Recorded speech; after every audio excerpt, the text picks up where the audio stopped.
Can you hear me now? Hey guys. I think it should be working now. I see the equalizer doing its thing.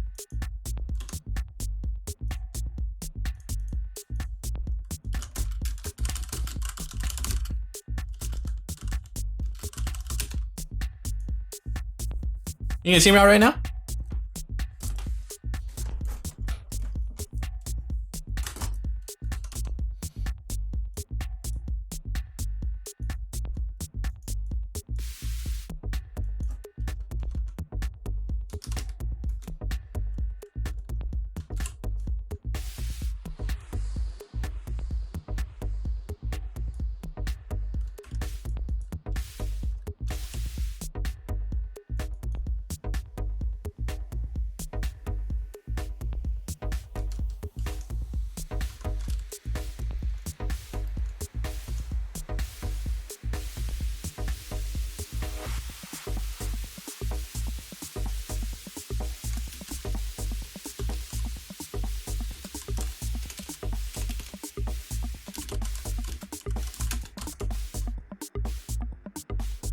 What's happening, guys? What's up, Slip? What's up, Lotus? So today we're gonna do something a little bit more. I think you guys have a few people have commented on how you want me to do something from scratch. So I'm gonna start a bus, basically with the idea that I'm sort of going through the motions of what might happen when you're first starting out on a project, and when I say on a project, I mean on a game.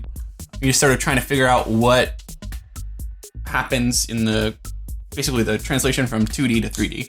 And so building a model is one thing, but when you're trying to figure out what stylistic things you can do, and where you can embellish and where 2D works and where 3D works, there's a lot of cool stuff that can happen. So just like, this is sort of like an experience you may have around the point where you're not just fixing other people's stuff. You're not totally green. What's up, Small Axe? Hello to Istanbul. Sorry, I'm just getting the image.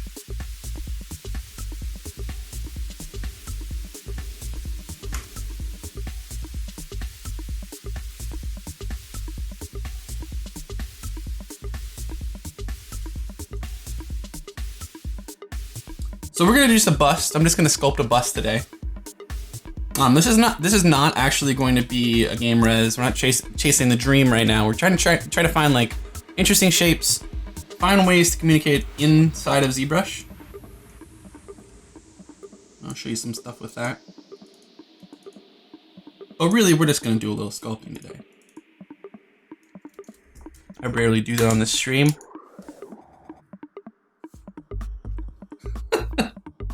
Nick's in an altercation on Arc right now. So, first things first. General shape. You guys all sculpt sometimes, so I'm gonna change up my brushes a little bit. For some reason, they keep getting set to these crazinesses. Also, you know what I'm gonna do? For some reason, I don't have fucking orb cracks.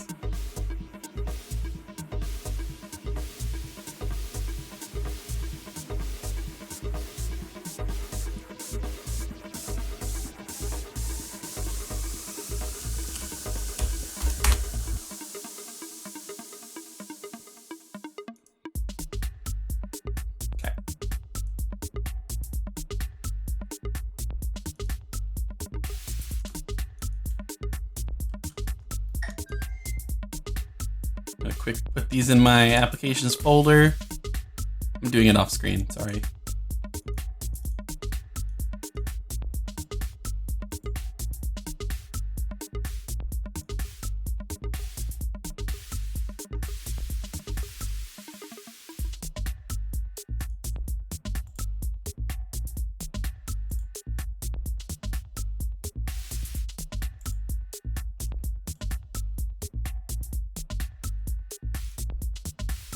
Wow!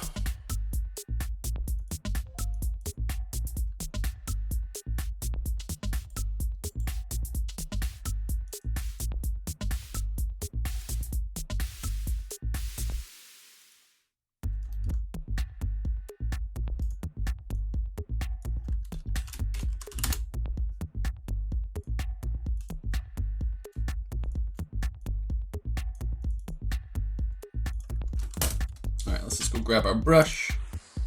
Should have orb in here now. Orb cracks. Hey, what's up, orb cracks? My favorite. I love that brush. You guys like that brush?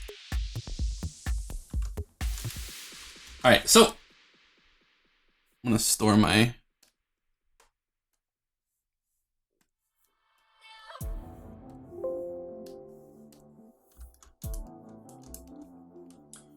So when I start, you guys have seen me do this before. I'll save a, no, this is Vinod Rams actually. It's backwards. This should say VR. I flipped it the wrong way. I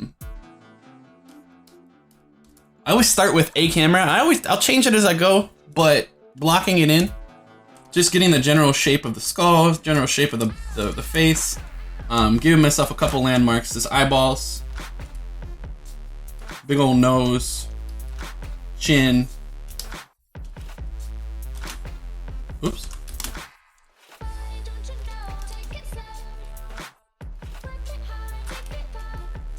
And once I have some just basic landmarks like this, I'll find a camera position and I'll work from that camera position. I'll try and find a likeness in the silhouette specifically from this angle.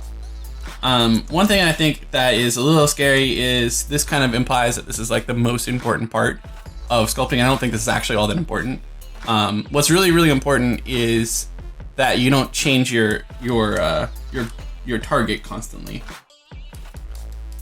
So for me, what I like to do is landmark everything from one camera view consistently. And when I say landmark, I mean sketch in what shapes I think are there, and reference it, go back and re-reference consistently. But then once you get off of the reference, you don't need to worry about it being, it's not orthos, right? This is not orthos. In fact, a 3/4 to me is way more important for style, for silhouette especially. It tells you way more, technically speaking, than straight on. Things like cheekbones and the structure of the jaw, all that stuff comes through much better in a 3/4. And so if you start referencing front and side views, often you're gonna get a pretty dead set of shapes. So I'm gonna get this into position, and I'm gonna store a camera. Roughly speaking, we're gonna say that. Now these buttons again, these are from Document, Z App Link Properties down at the bottom here.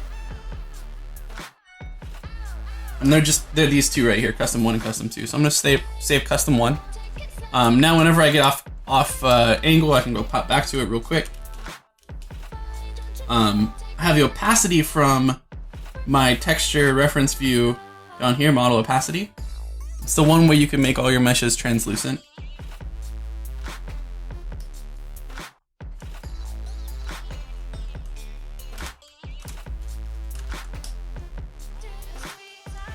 So I'll etch again in some shapes.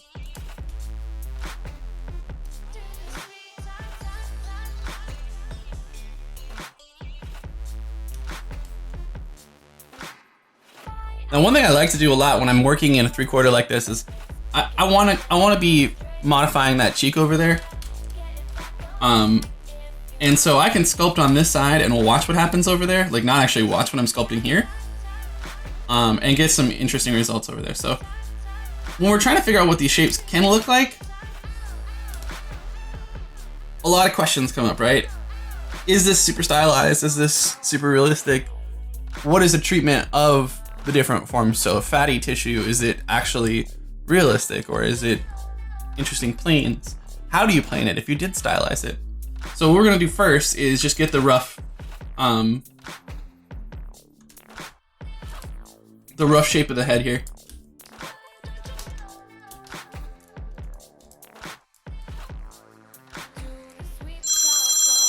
Oops.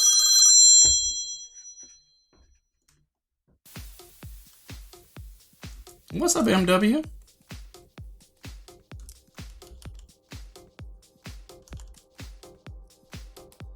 So, generally speaking, things that I sculpt will start out looking relatively realistic. I'll try and use normal anatomy. Try and simplify as little as possible. Actually, not simplify too much right away. Often you'll see even stylized sculpts that I'll do. I'll make a relatively realistic like scribble sculpt underneath it.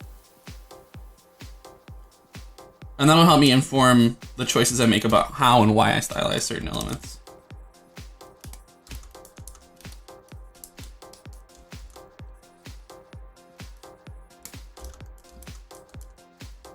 So this is one of the more fun tasks, as far as my point of view is anyway. And when it comes to sculpting, I love blocking things out. I also love exploring shapes and style inside of that. I think that's really fun to do. And so on any given project, this is the part that I get most excited about. This is not necessarily, it's pretty unlikely that as a super junior person, you would end up, doing initial sculpts and trying to set bars for people, but could happen. Generally speaking, this would be a little bit more of a senior position. But in truth, I've been talking about like what all these different tiers are. It really doesn't fucking matter. Honestly, at the end of the day, what I will say is that everyone kind of works towards the same goal of making cool stuff. And junior, senior, intern, doesn't matter. Often you are doing the same job, like identical. It's just how much judgment do you have? How much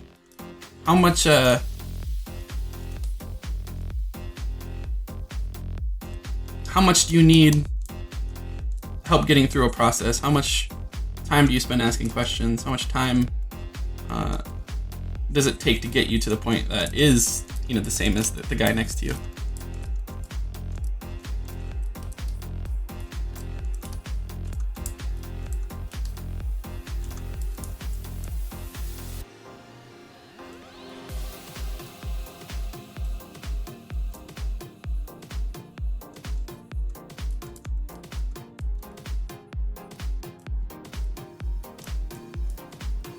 So for me, my first job where I got to like really kind of define or help define style, I actually couldn't find any art for it, was Empire Earth 3.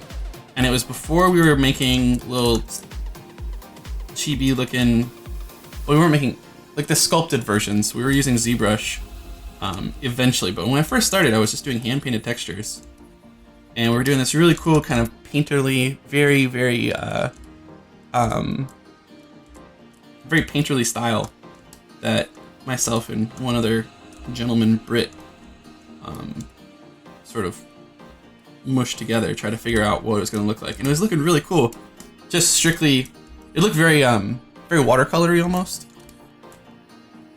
It's like if Blizzard textures weren't done in that kind of almost oil pastel or oil paint look. Even acrylics. It was like very much like softer washes of color everywhere. And there's some interesting things that were happening with it. And that was the first time that I actually got to sit down and say like, well, what could this game look like? And man, what a wonderful experience it is to do that. How many of you guys have actually got to be involved in that process? Whether, a mod or, a full title.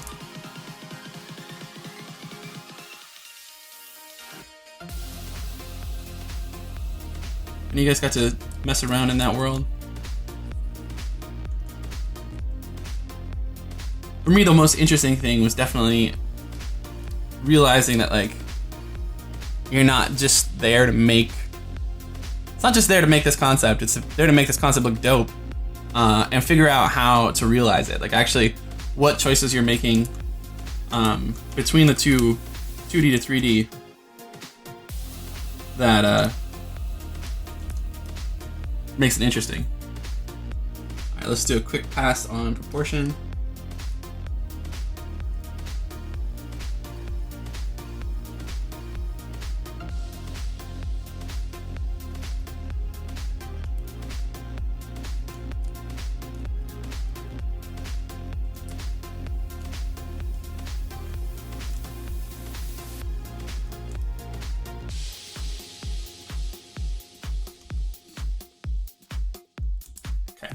Step in the right direction. Oh, we didn't do the nose.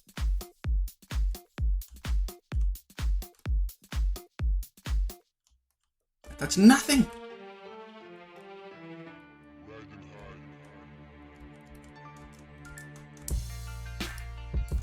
No, this is Vinod Rams actually did this concept. Just a sketch. I think the interesting thing about it is that because it's a sketch, there's a lot of room for expansion on ideas.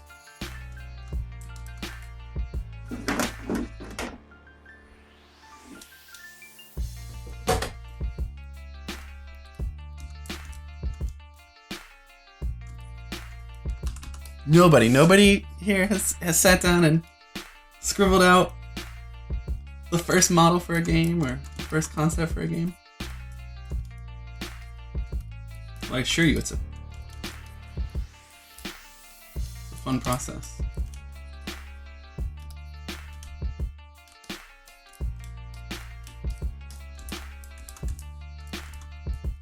So this is all right.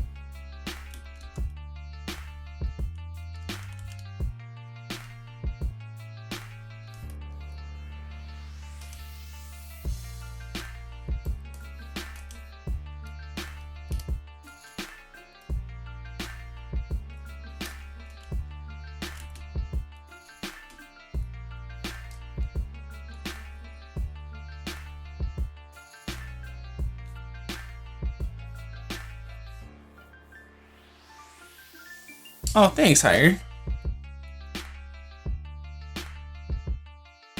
I no longer work at Motiga. For the last few months, I've been working for Riot, doing some consulting. Still trying to figure out my life after Gigantic.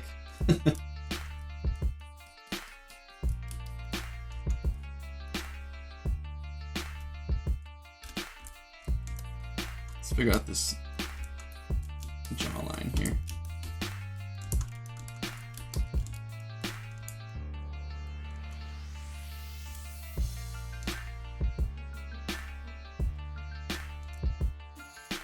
Yeah, Paco is pretty cute. Paco is pretty cute.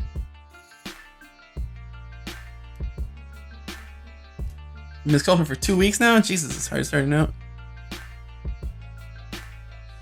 Well, you know, I will say 2 weeks. You know, it's been 2 decades for me. You know what I mean? Like that's just think about. I mean, there's definitely a difference in scale, but certainly it's the case that it gets easier. I guess not 2 decades sculpting. That's not possible.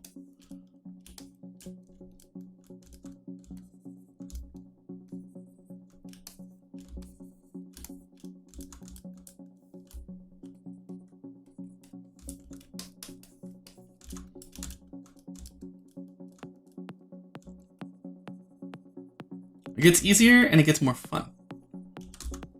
You'll find as you learn, the more you learn and the less you have questions that you just get stuck on constantly, the better, really. I gotta change my Twitch chat is like all the way on the other side of my other screen. I can't even read you guys. Shit.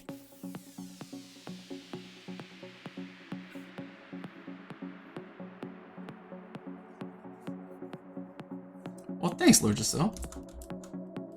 There's a lot of really great people that worked on that game. In fact, I would offer that it was easily the best art team I've ever worked on. Maybe the best one I will work on. So I'm gonna increase my my Dynamesh res a little bit.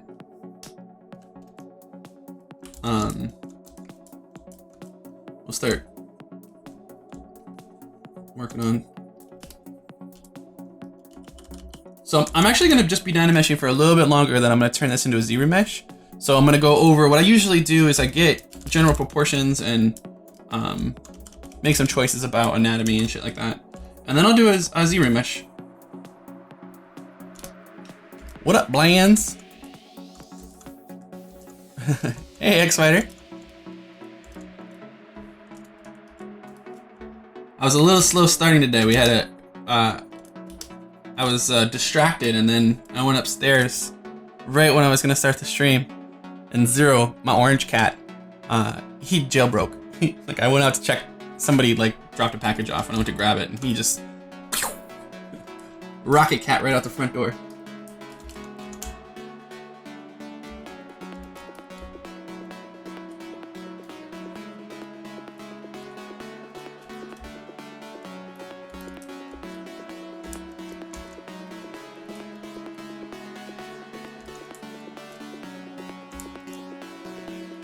What's happening down here? Oh my god. Oh my goodness, oh my goodness.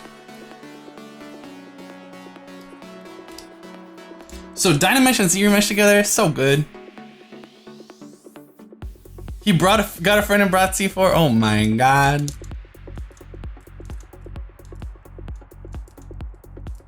So rip base. Is that what happened, Nick?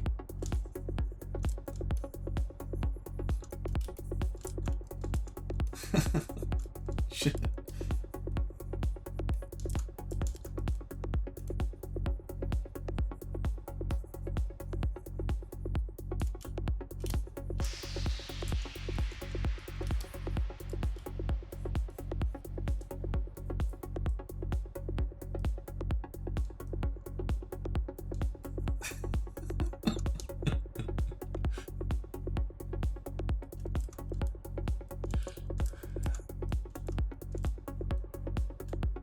Any tips for starting out? Should I just create whatever I want from my imagination? You should definitely follow reference. Do not start from your own imagination, and there's one really specific and really simple reason why.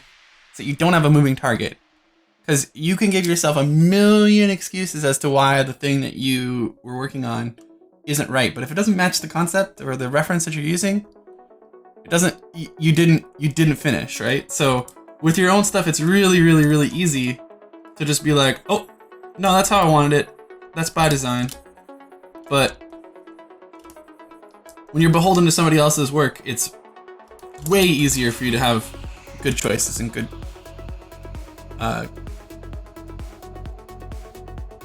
final results. Oh no, Nick.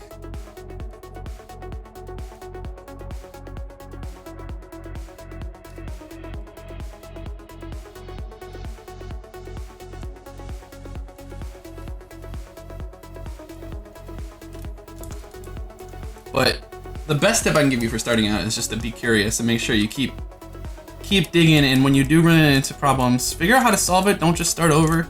Figure out how to fix it, even if it takes you a long time. The result will be that you learn a hell of a lot more from that than if you just scrapped it and went back. Also, learn to ask questions. Learn to ask, like, figure out what your question is and ask informed questions. It's a good lesson to learn in general when you're new anyway. There's a lot of answers for you, but the most important thing is that you ask the right question.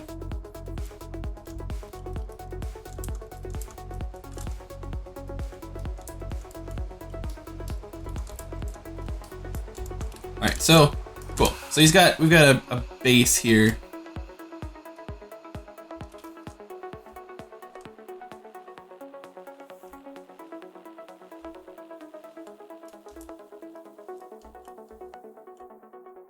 Trim it up a little bit. And then what I'm gonna do is I'm gonna do a quick kind of etching over the model. And this is actually, rather than retopoing, I'll just get the damp standard brush. I'm gonna turn up my resolution a little bit more. And then I'm going to sort of just go over all of the creases that I really want to have edge flow around. They might not be perfect lines for what my final is going to be, but this is going to help me get topo from ZBrush, just calculating the curvature. That will mostly fall in line with what I want.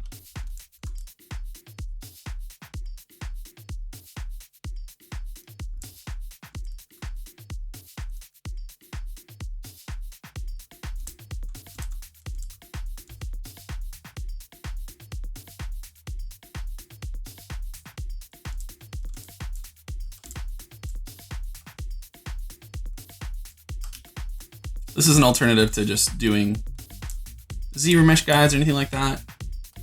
I'm just gonna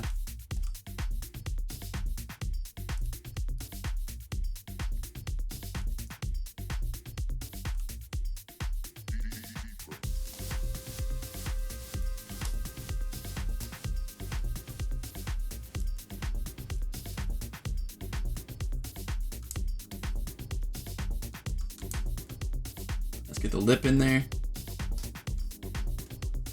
Turn off the music a little bit. I need a little extra. That's better.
Xfighter, I would be happy to give you feedback when I stream on my channel, but right now I want to do some sculpting.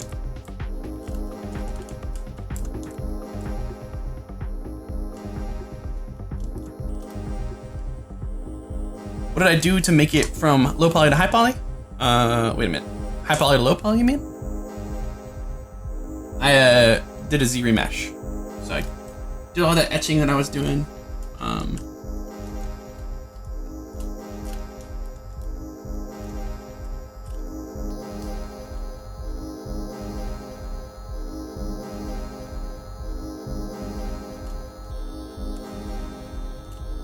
And then I've just subdivided it now.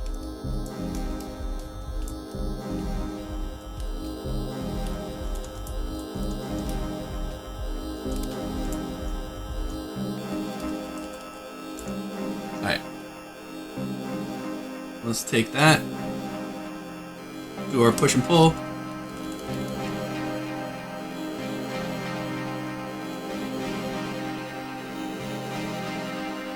To subdivide it, I Control D subdivides. That's the shortcut for that.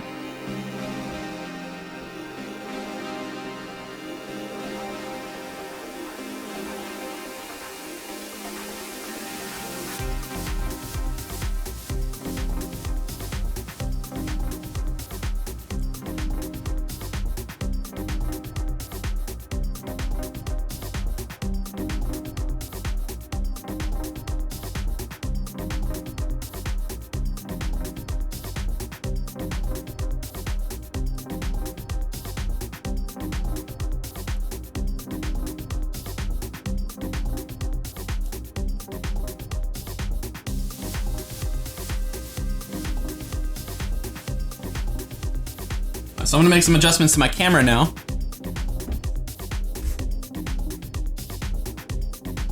Yeah, you can change up and down freely. Shift D and D once you've Control D will subdivide. Shift D will go down a subdivision. D will go up a subdivision. You can actually see one really awesome feature in ZBrush is that you can see anything that's shortcutted just by highlighting it, right? So if we go to geometry, where that lives, you can see that's just the divide button, right? You can see Control D divides. And you can see up here, if you look at, where's the button? Higher and lower res. Higher res is D, lower res is Shift D. And then the second addition to that is if you ever want to know what any button on the UI does, you can hold Control down and get the little help file for it. Now that, I don't understand why that's not in every program now, because it's genius. Like if I want to know what delete higher does, I hold down Control and highlight it. Removes all high resolution meshes from this object. blah, blah, blah. You see that? You can get a help file from everything in there, every button. I don't understand why that's not in every program. That's good. That's good UX right there.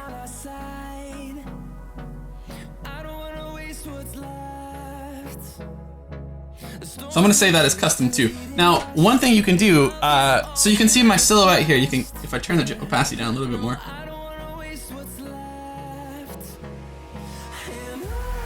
You see how I'm missing this edge up here? Now it's really hard to grab that, or to grab it accurately. You're just gonna get a mushy shape up there. But I know that this is the area that I want to move, right? So if I get a nice big brush and I hold down Alt, but I'm highlighting the left side even though I want to work on this side, holding Alt will move it on the normal. So I can kind of get that into the right space. Hold Alt and just watch that other side.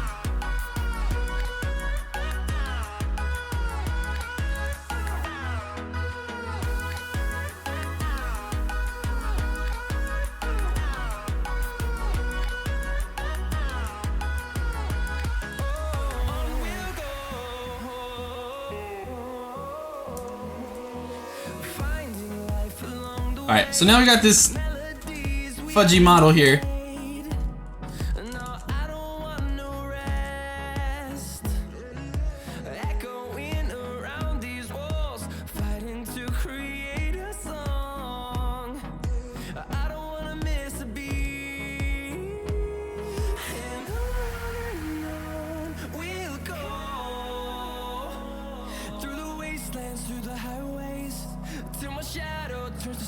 Start sculpting.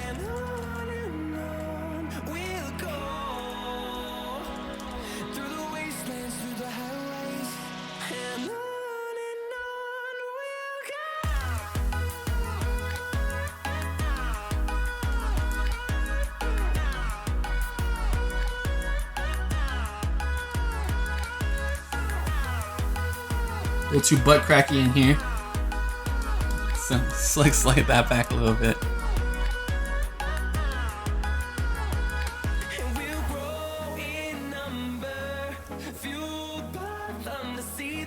Now let's take those changes that we made in the silhouette and kind of integrate them with the rest of the head. My dude's got quite the dome right now. It's quite a shape. This is where having low-res geometry is actually super useful. I can actually do the alternate smooth. You hold Shift, start smoothing, let go of Shift, and you'll actually smooth to a tangent instead of to a flat plane. So I can get a nice soft curve out of it.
Would I be E-Smash?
one of the major differences when you're sculpting versus when you're drawing, and why one works one way and one works the other.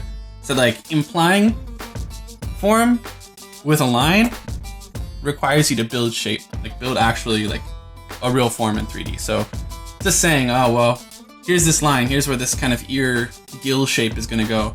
Well, I don't necessarily know what that is yet, and it's got to wrap around the model in 3D, and none of that is necessarily directly represented in the 2D. So figuring those things out is where, like, the big part of the problem solving that that comes when you start doing your own sculpting.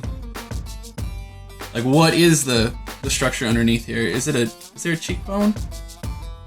Is there not? How do we get a gill? Is the gill actually curved? Is it arced the other way? Which direction does it go? All that sort of problem solving happens at the 3D stage usually. And certainly you can get concepts that are really fucking explicit, like they're really very clear what direction everything goes. But often this is the sort of stuff you'll work with.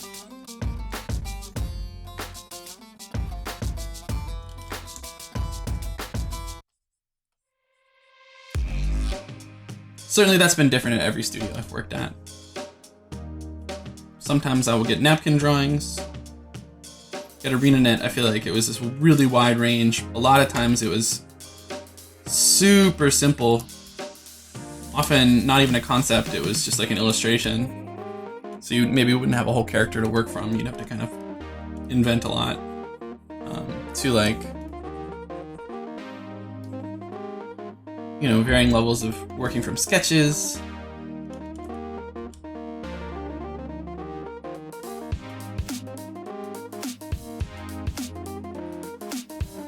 Sometimes that turns into, hey, why don't you go talk to that concept artist a little bit, see what, like even just having a conversation about what they meant for the shape to be. Sometimes that turns into, you know, a post-it note or something that you walk back to your desk with. Sometimes it's just a conversation like, oh yeah, no, that should be the same as the front, you know, same exact shape, same exact design.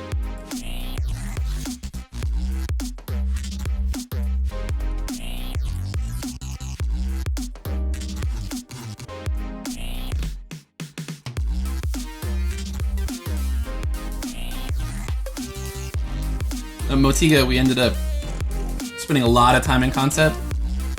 It didn't always start that way. Like early on, we did a lot of stuff where I would be working on a moving target.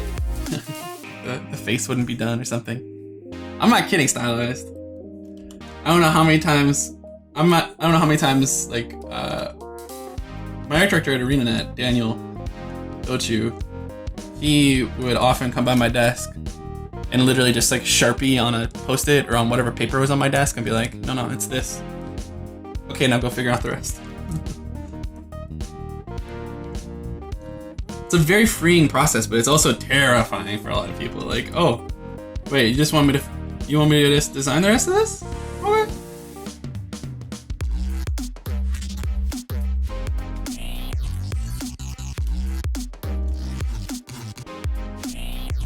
If I say money-wise, is modeling a good job? Alright.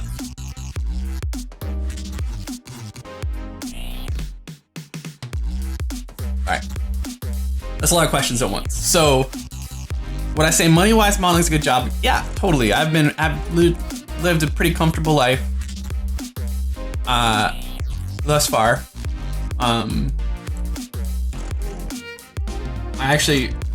I shouldn't be quoted on it, but you know, entry-level salaries between $40,000 and $50,000 seems like a reasonable start point.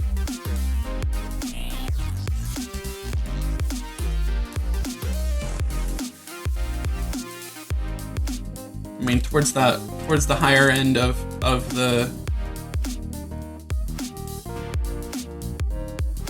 dollars that you could make, it could make it to six figures in later parts of your career. But second question you asked, is modeling a sought after job? Yeah, there's a lot of fucking people. There's a lot of people that want to actually do what we do and at the end of the day, there aren't that many jobs. So,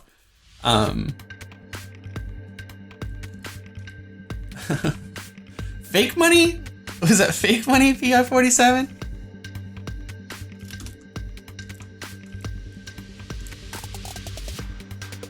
Is that what you said?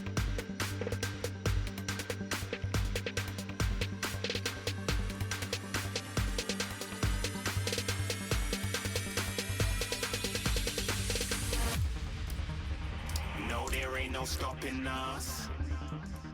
Fly without boarding pass. Couldn't catch me, I be moving fast. That's an estimate. I actually don't know what entry-level jobs are right now. I mean, for the last...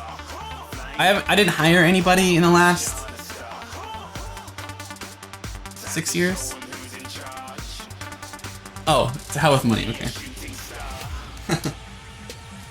I didn't hire any junior artists in the last 6 years. I only hired senior artists.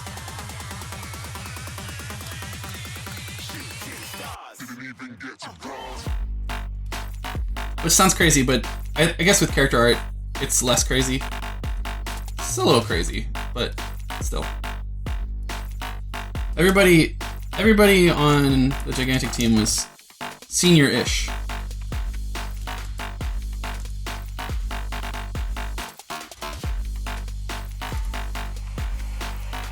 I said I'm moving too far. Getting lost.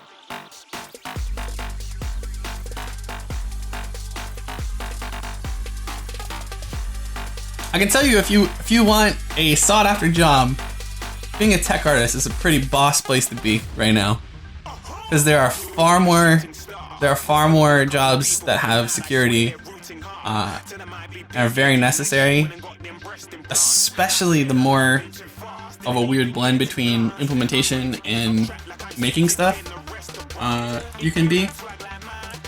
It's pretty insane actually right now. I'm not actively looking for a job, but when I do look, the jobs I end up like opening up and being like, hey, I should do that, are tech artist jobs at this point.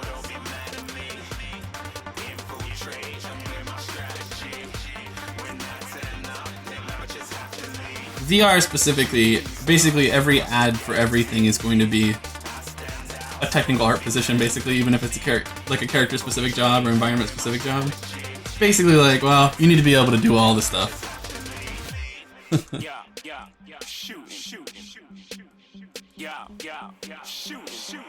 I'm actually so much monsters. Pixelogic is the channel. My name is Joe. But if I'm sculpting and if my sculpting and art ability was reset to when you're a complete novice, what's the first thing I would do? Oh, I would. Do I get to talk to myself back then? Because the only thing that I would tell myself is that you are not ready. You aren't there. So I had a long period where I thought I was ready. I was able to get a job. I had a long period where I thought I had all my ducks in a row and I was going to be able to get a job, and kept telling myself that. And then I kept not getting responses, and I kept not getting interviews, and not even getting like canned letters back, you know? And it took a lot of time for me to eat that humble pie and realize that I was not ready.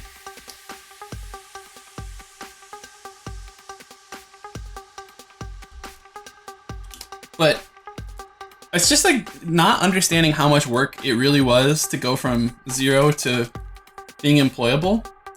It's really hard to communicate that to people that are just starting out. It's like you have to really want it. You have to really, really, really want to do this thing. And in the end, it pays off. It's a fucking cool job. It's like one of the coolest things you can do, right? It's like bring creatures to life, bring characters to life. It's pretty awesome. But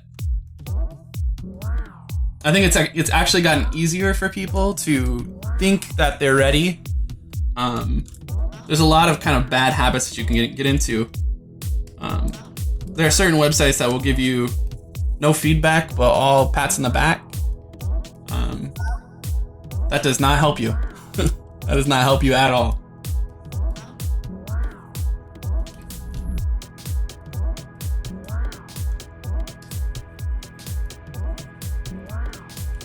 I also probably would tell myself to be vulnerable. It's really hard when it comes to learning, to picking up new skills, to learn if you don't start from a point of being open and ready for feedback.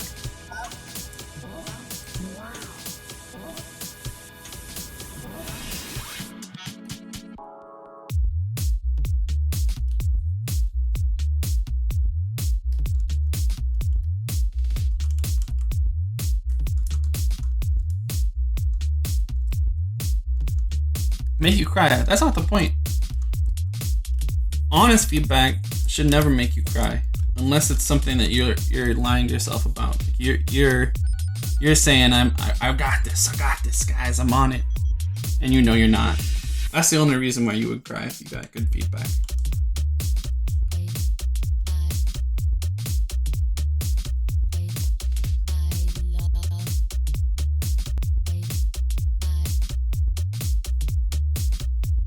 Good feedback is the kind that is actionable. It's like something that you can actually, information you can take and run with, and you can do something with it. You can actually improve because of it.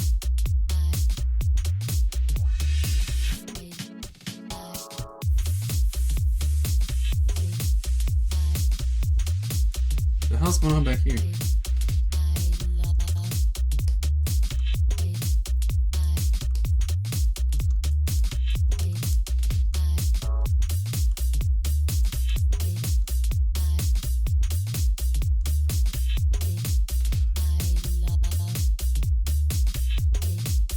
Well, you smash, you just need to smash on that portfolio, or smash on that anatomy game. Start building stuff. To build your portfolio, what do I suggest you do?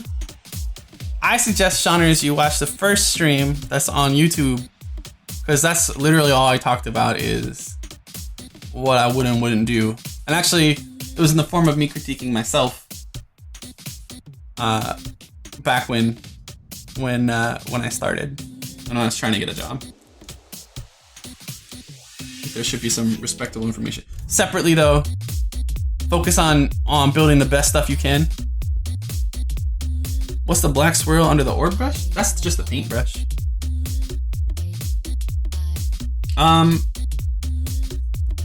Is it possible that someone in chat could link it?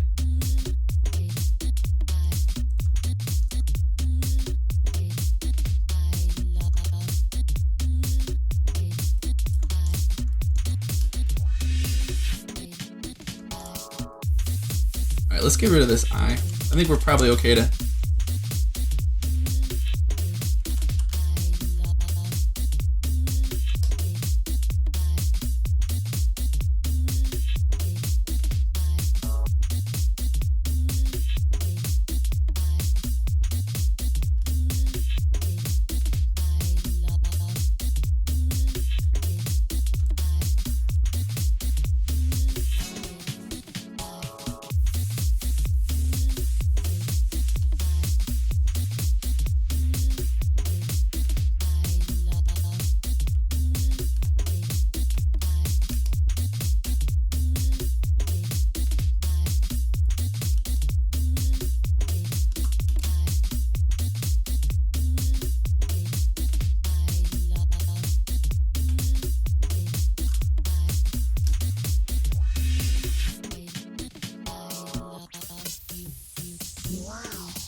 What was the command to move in the direction of its normals from the move brush? You just hold Alt, yep.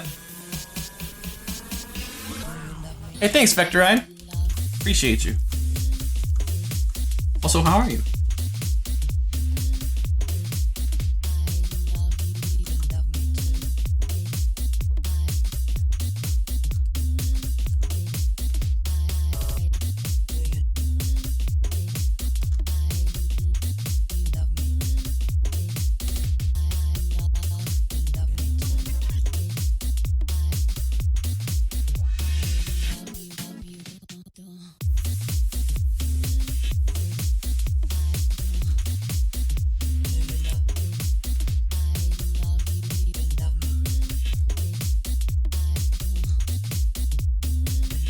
What's up, Rybot?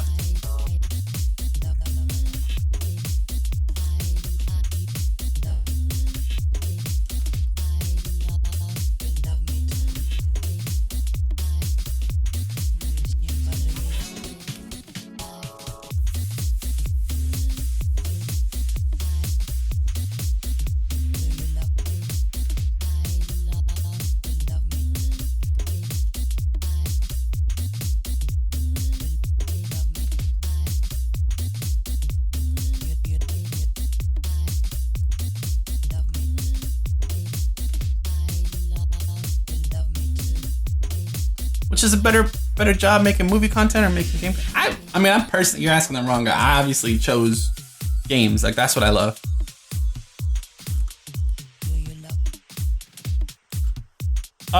Transform, you transpose with the gizmo. They did not change or replace it. It is the default though when you go into move, scale, or rotate. You just gotta hit Y to switch between them.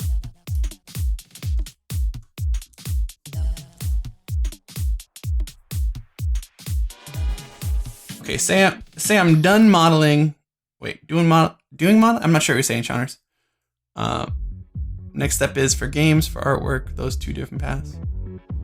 I'm not entirely sure what you mean. If you're asking if doing games and doing like fine art are different, I guess so, but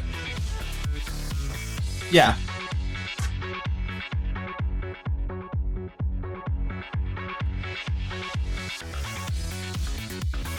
But Blanzy, I chose games specifically.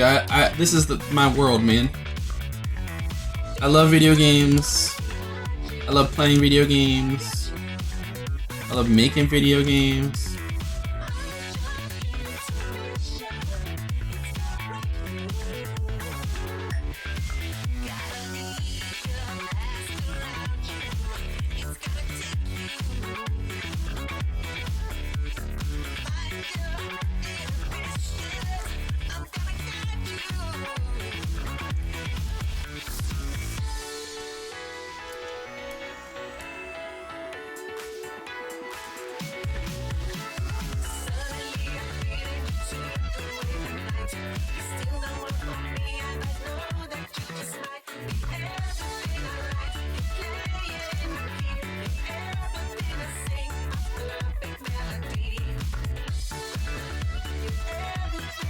Yeah, Slip's right.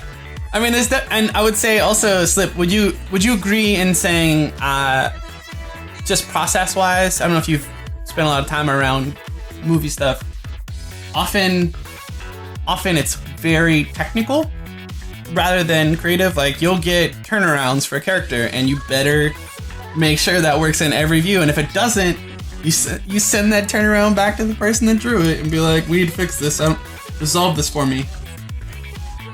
Like the thing I was talking about with Daniel coming to my desk and giving me a post-it note to fix something because he didn't like it, and a scribble on a piece of paper, that would never happen on a character in a movie.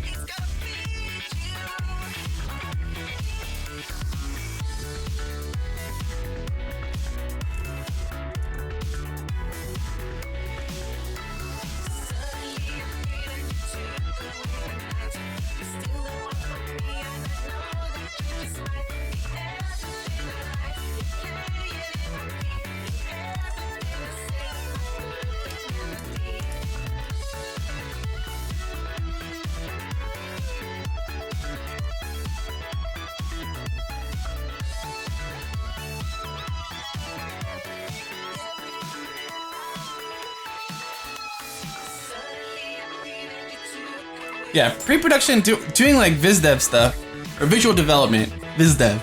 Little acronym action there for you guys. That's definitely the stuff where I gotta see like friends that do it. I'm like, I'm jealous.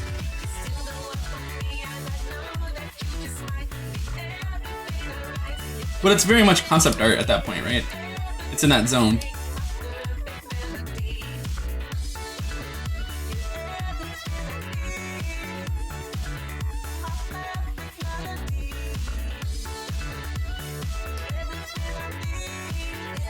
Slip, did you do viz dev stuff for some? I feel like for some reason you did that.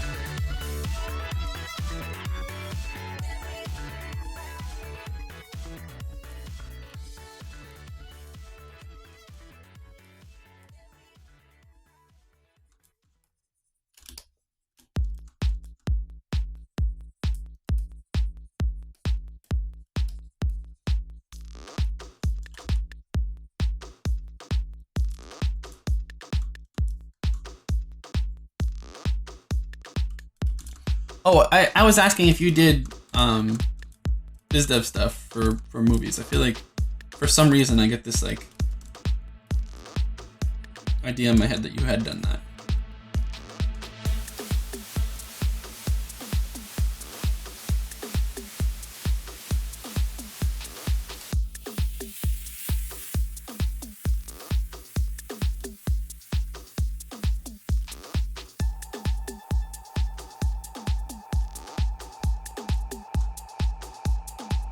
Okay.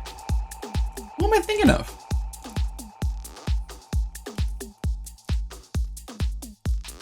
There's another character artist in games that was baller, like yourself, who I recall made a transition.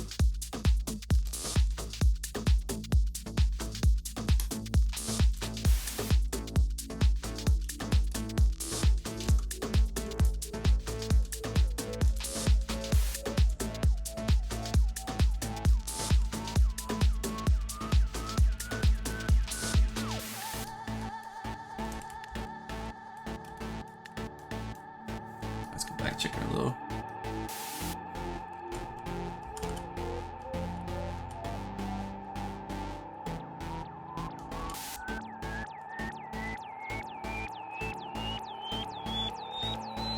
Okay, let's get a little bit of style back into this. Our silhouette's kind of lame. I might want to retop it one more time.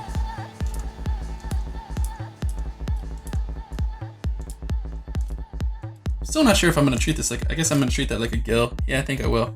Right now it looks like an ear. Well, maybe it's a. I'm not sure what that is yet. What's your vote, chat? Some sort of strange ear hole, or a second portion of a gill. Maybe there's gills with an ear in the middle. It'd be insane.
Oh, Bogorov.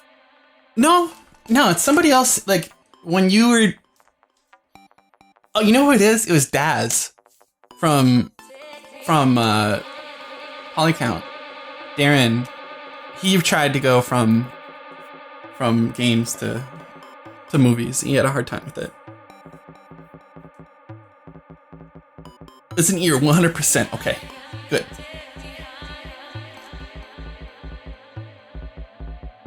The new course you're planning, or that Swift is planning on going to, says it could lead him into any of these career paths: games technical and 3D art, games technical design level, quest and mission design, games production, publishing. Oh my God, no. All right, Swift, that is like, if you don't know what you want to do, fine. There's definitely some value in seeing everything. But you will not leave that university course where you won't, I will say you'll start from a position of you probably won't be employable when you leave. Because you're going to be spread over all these different things, you're going to know nothing about all of them, and you're going to spend all this time learning all these new skills and you're going to, really honestly, if you're doing game art, you're going to do one thing. You're going to make characters, you're going to make environments, you're going to be an animator.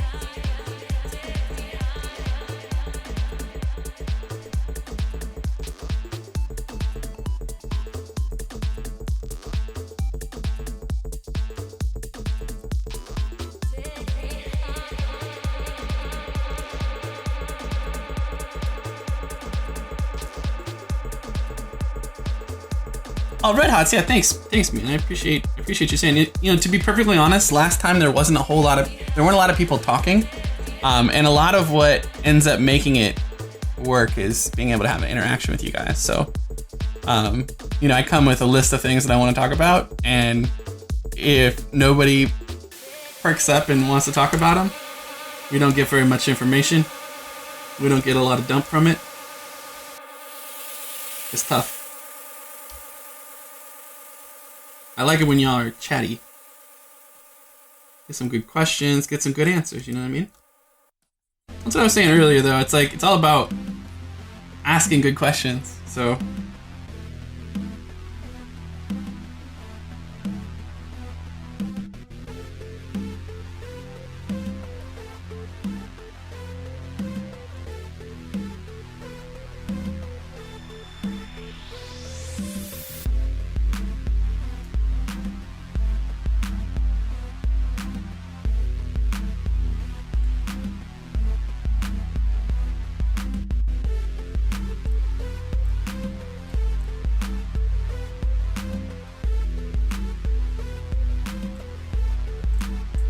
Yeah, there you go. Slip's got a good idea.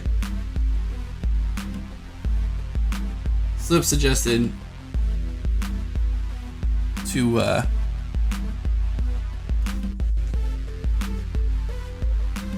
Swift that jumping on an art station and looking for things that make him go, damn, I want to make that. I want to do that.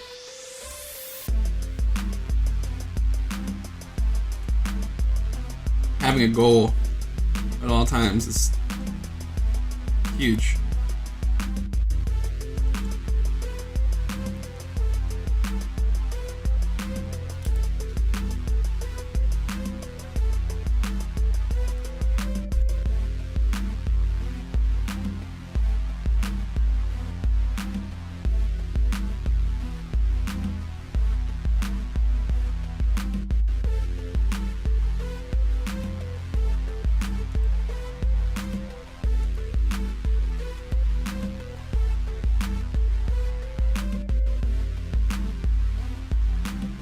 Well, hey Swift, why don't you take a class, just like a basic class? Find like a,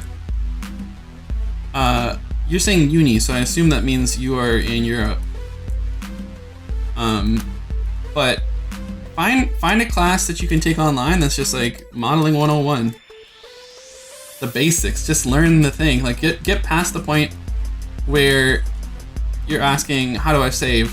You know, do like the basic crash course, or honestly YouTube. Find very basic tutorials, get a flavor of it, see if you like it. The truth is, that course is gonna do a very similar thing for you gonna give you the basics of all the different jobs, and you're not gonna get to do a deep dive. But if you did go to that course and you knew what you wanted to do, you can skew things, right? You can say, hey, I really want to do environment art. You know, there's this environment-based class where we're gonna build a level and everything. That's useful. And I'll really put my time into that and kind of just try and find the right path for you. You know, at the end of the day, college and university is it's literally about you figuring your shit out. It has nothing to do with, you're not gonna have the most amazing teacher in every class. You're gonna have a few that are great and they're gonna help you, but really it's giving you time to marinate on what you're actually trying to do. And if you can come out of it with some resolute plan as to what you want to be, that's great. It's not necessarily the case that a college course is going to set you up to just go do it though, from the start or when you finish.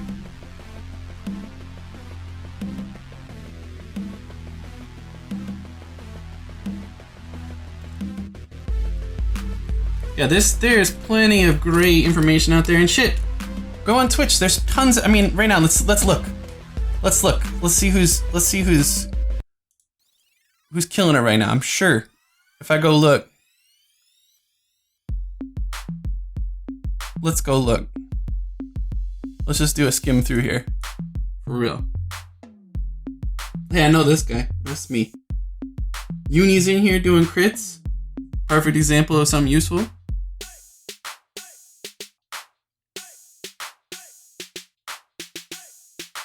Let's see. Any more 3Ds? People editing. There's people doing Photoshop. Like, what a great place to be. ZBrush sculpting Warcraft pauldrons right there. Look at that. Somebody sculpting some stuff. Someone making some skins right here. Look at this.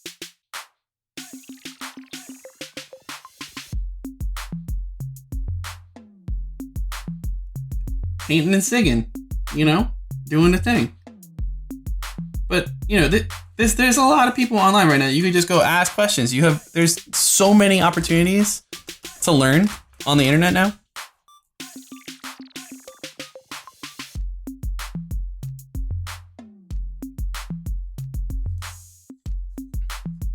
So turnover ratio at studios really that high? Or do artists just leave on their own to do their own things? That was two different points of view. One was saying that turnover is high. I mean, honestly, at Motiga, nobody left that wasn't laid off or fired during production until the end. And that's 5 years. I mean, it really depends on the studio, dude. It depends on how well they treat everybody. Depends on how much you're crunching.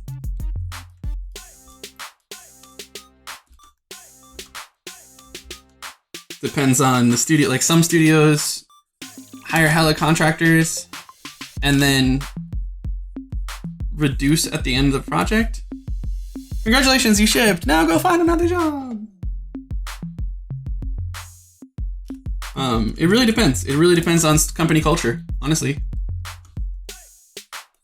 I can tell you that good companies don't lose people. And if they do, it's to some crazy life event or opportunity that just doesn't make any sense. If you look at the number of people that leave Valve of their own volition when it comes to art, you probably don't even know most of them, most of the people that do art there, because they just silently are over there doing their thing and they're not going anywhere.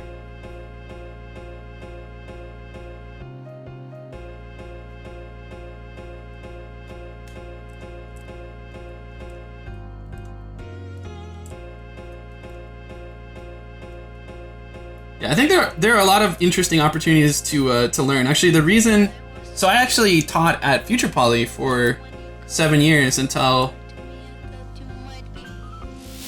rest in peace, it was sunset.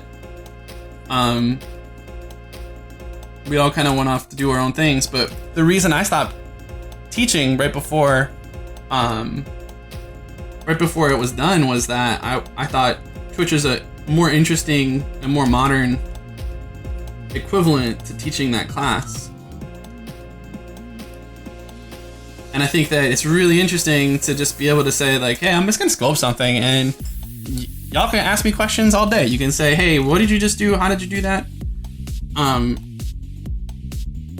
we can just kick it, and you guys can yell at me and tell me, oh, why would you do it that way? You should try this tool instead. And I'll be like, yeah, that's a good idea. I'm interested.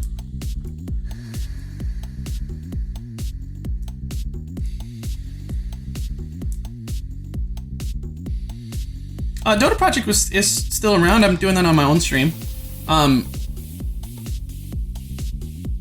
The only feedback that I really got from last from the Dota stuff was that people wanted to see me do stuff from scratch. So how do you invert mask?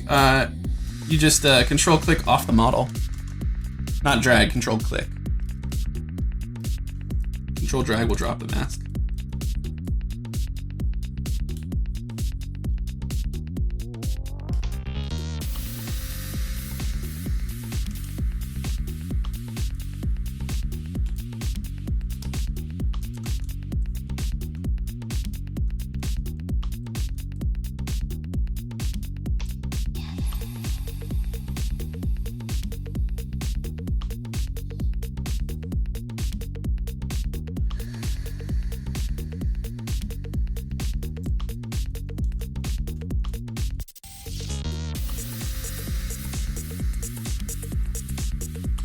You notice that I throw color on the sculpt. Why is that?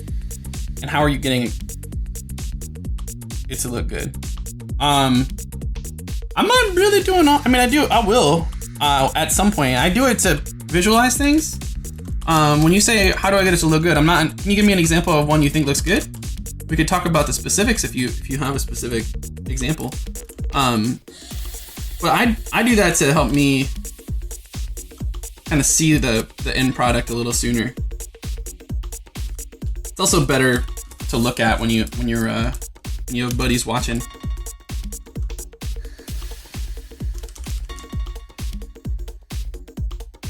You know why I started doing that? I had this like long-standing argument that even if you do this stuff for a living, working on female faces, pretty much until you give them the makeup that the final character is supposed to have, no one knows what you're doing. Their faces don't look right. Because like really, makeup is this crazy thing. If you see how transformative just like some eyeliner and some blush and lipstick can be just by reshaping what's there and just choosing which elements to highlight and to kind of push back, man, it's really hard to be like, well, listen, okay, so it's a flat paint. It's all one color. Sorry that you can't tell that it looks like the character. It does, I swear, the planes are all there.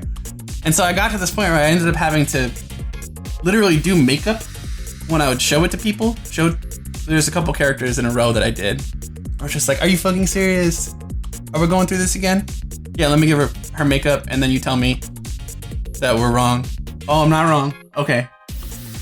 But I realized that just that little bit, those little tiny notes help you see what's really there. And so I just started doing it all the time. But really, most of it is from the matte cap, actually. I don't really do a lot of painting.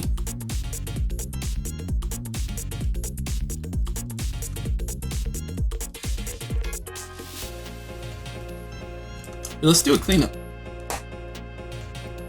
Actually, let's do one more thing.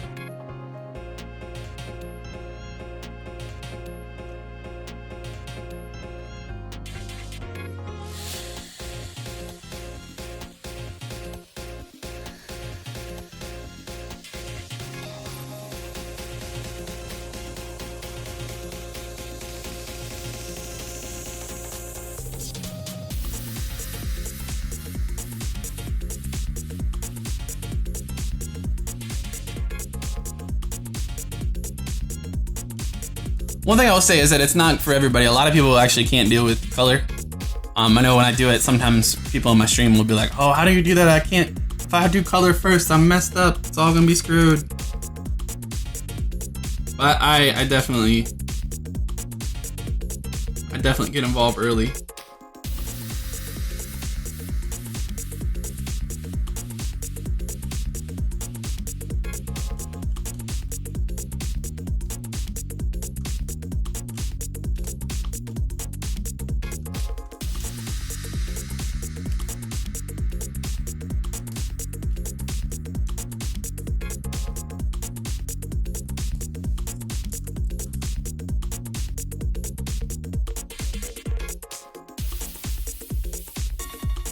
If you guys have specific questions, you should tag at so much monsters.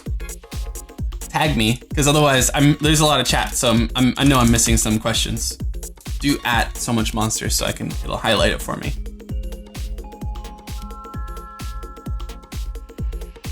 Yeah, hold on, it is. How important do you think a uni degree is for someone who does not live in Europe or America to get a job? Oh, Arc Demon, I don't know. Okay, so now, bunch of trolls. I'm using ZBrush viewport skin, I think. Viewport skin 4. Skin 4, yeah, skin 4. ZBrush 4, skin 4. Oh my God, everyone's trolling me now. The meaning of life, whiskey. That's what it is. Where can you find my layout? I don't have it online. I can put it up online. If you remind me when I'm on my stream, I'll figure out how to package it up and I'll put it online.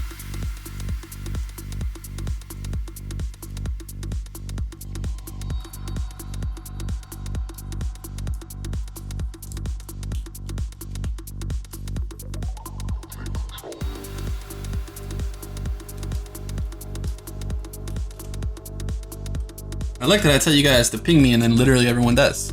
It turns from all white to all red boxes.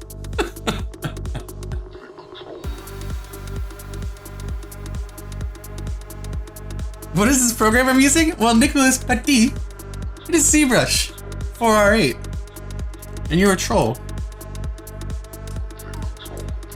Nick's a troll is actually what this guy's saying right now. Jerk.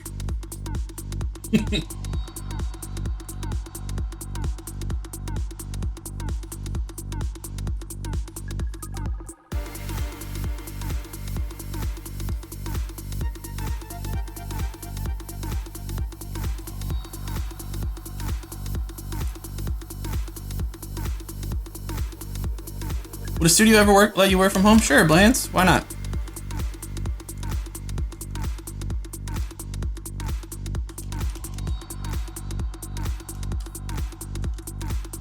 Again, that's another question that really depends on company culture. Like, you never really quite get to that point of like, I couldn't tell you categorically you could do that anywhere, but most places will let you work from home. In fact, some places let you just have a day off or a day at home.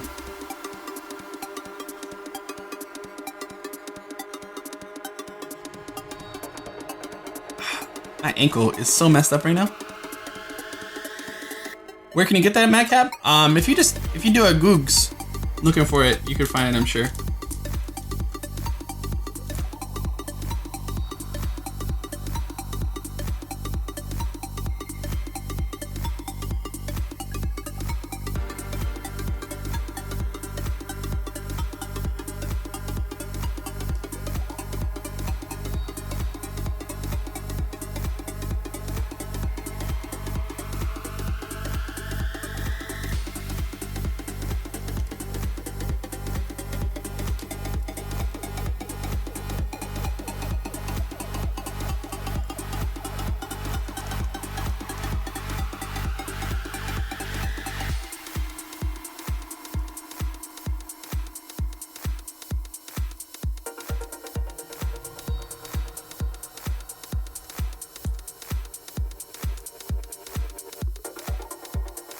What's up, Bilal?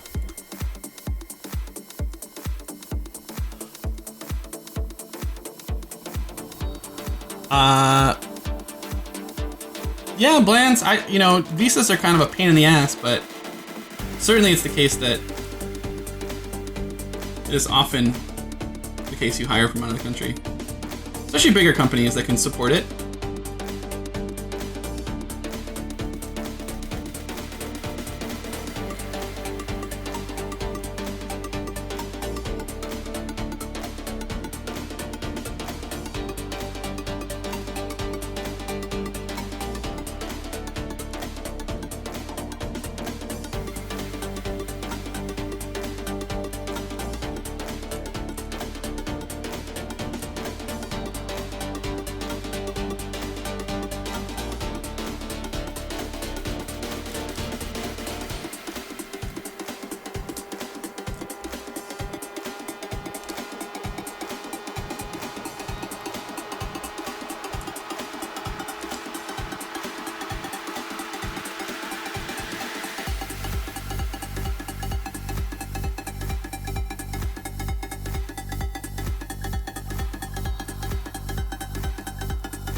That mouth is ridiculous. Let's do a little progress on that.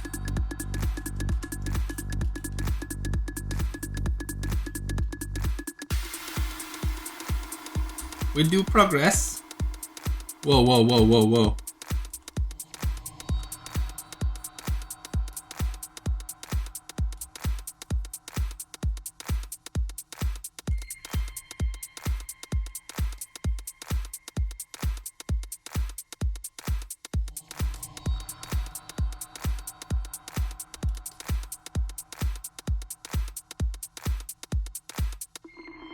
Definitely hates kids on his lawn.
Jones, maybe, yeah.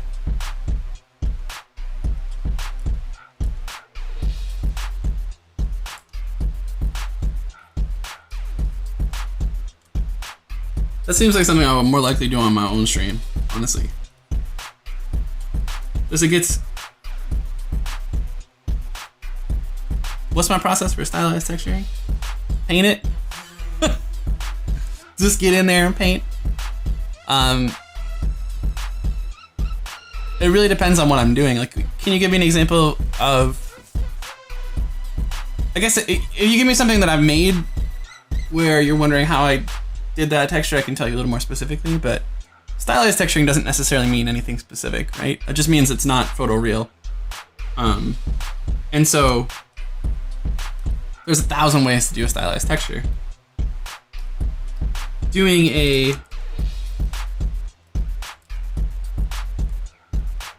mixture of like procedural material generation, hand painting is usually what I would say. Like start there. But definitely it starts with some good bakes.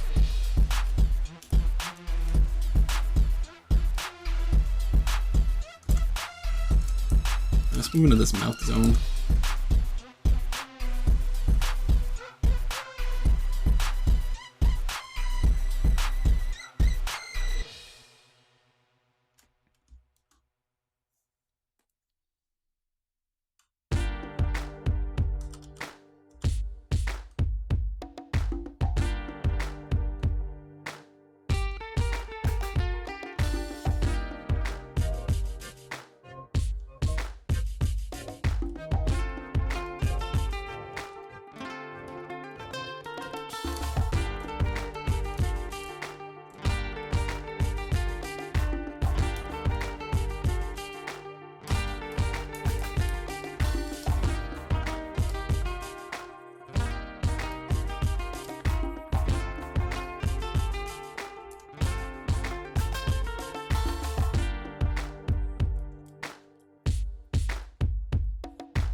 All right.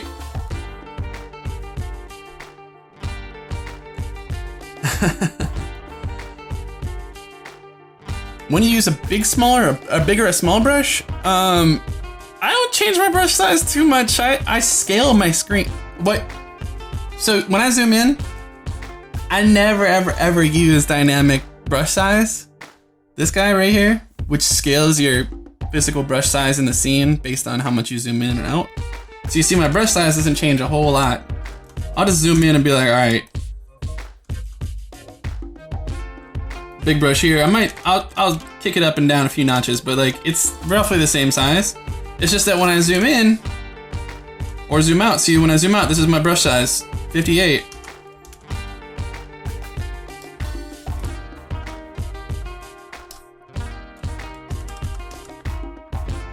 So it's sort of a strange, I'm old school and I don't ever want dynamic brush size on ever again.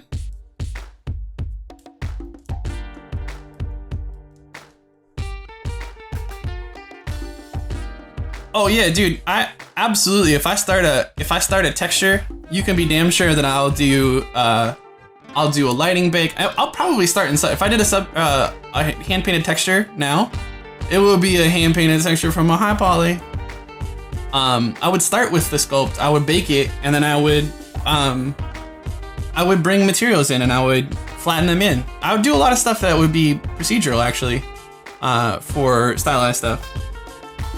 Not a question. The most important thing that you can learn is the path from the start to the finish. This is the 10th most important thing, because I keep saying the most important thing. But learning that your path from start to finish does not matter how you get there. If the result looks right and you're able to manipulate things in such a way that you get a good result relatively quickly, shit howdy sunshine. That's what you should be doing.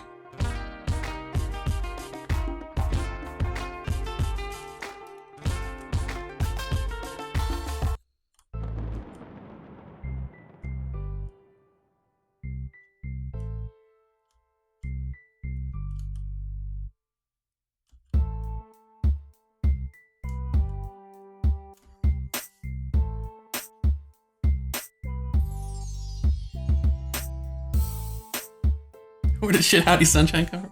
I don't remember. I say it all the time. I don't remember what it was from.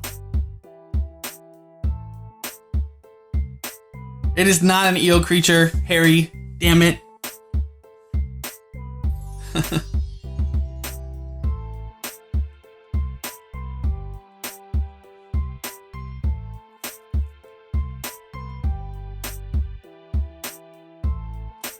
What's your guys' view on talent? Do you see it in a way of hard work or someone who simply understands something faster? There's a weird gray area. I very strongly believe that you can learn to do art stuff. Now, some people have some predilection to not be very good at being creative. It's just like literally a block in their brain. Creativity stops them. I do not care if you've never done 3D modeling or you've never drawn. You can learn to do this stuff. But there's just like, it's like all these dials together to make it, to make you successful at doing the job. It is not the case that, I really like the color that this came up with. It's like an eggshell, little robin's egg. Get some dark green up there, that'll look cool. I'm changing it. Anyway, yeah, I really like, I don't think that there's one person that's gonna strictly be better than someone who practices. There are definitely some people that start from a deficit though.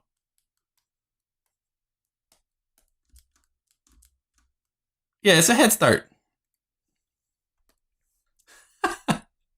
Tim Dan. This is, remember how I was saying that there's some really good UX in ZBrush where if you hold control, you can see help file? No, you're crazy, Slip. I'll fight you. I'm not interested.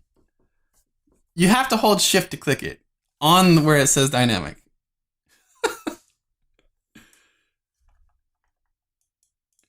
Me and Slip don't agree on this one. I definitely, and in part that is actually just the way that I work, that I zoom in and out a lot.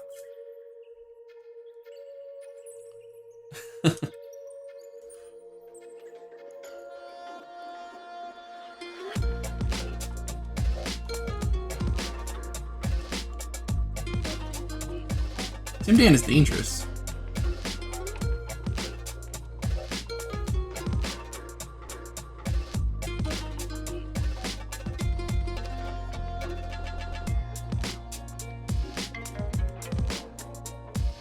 Greedy, 2 first names, shoot. Anyway, you pick your favorite, Tim. Slip loves it, I hate it.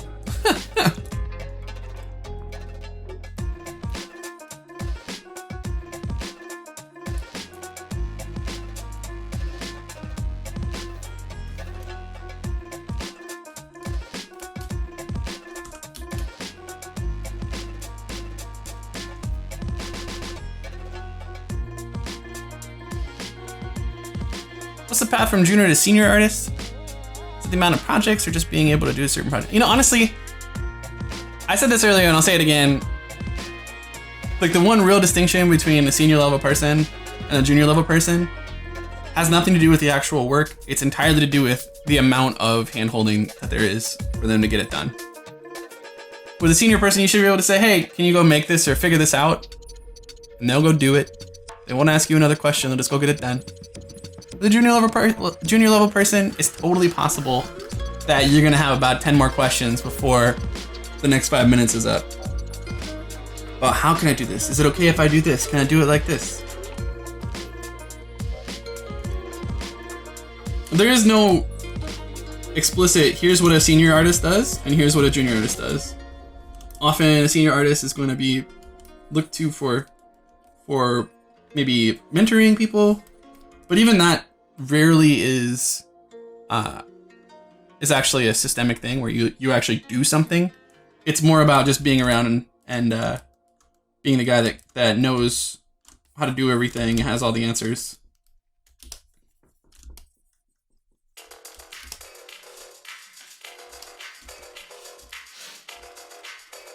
But so there really is not like a specific path to it. So I don't know. Sorry to say that, but it's true. So I can earn more. often you get a title before you really get responsibilities, or you're doing things that are responsibilities of the next level up before you actually get that title. Like, you'll be doing a lead's job before you're actually a lead, usually. That's usually how it works.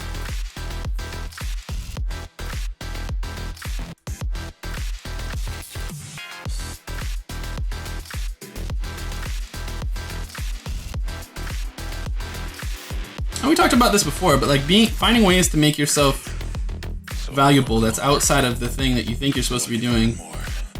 Generally speaking, that's how you advance.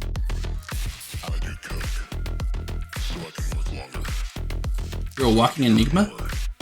I don't know. What does your job title say, Hodor? That's what I would ask you. Your first job in the industry? Oh, it wasn't, was it? Whatever. Just saying. What is your title?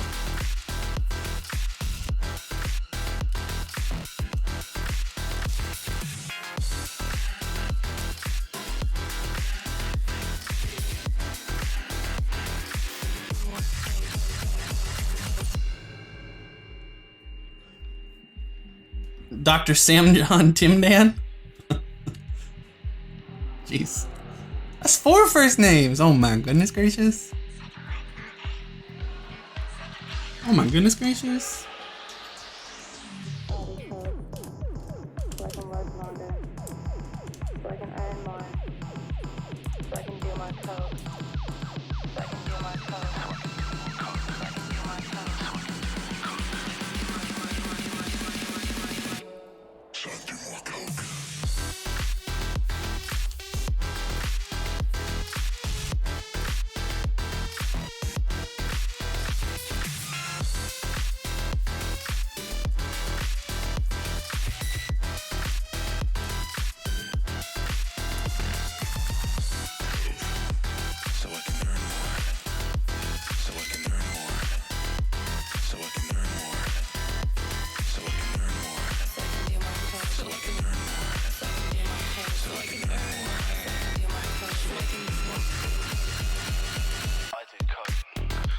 So I can work longer, so I can earn more, so I can do more coke.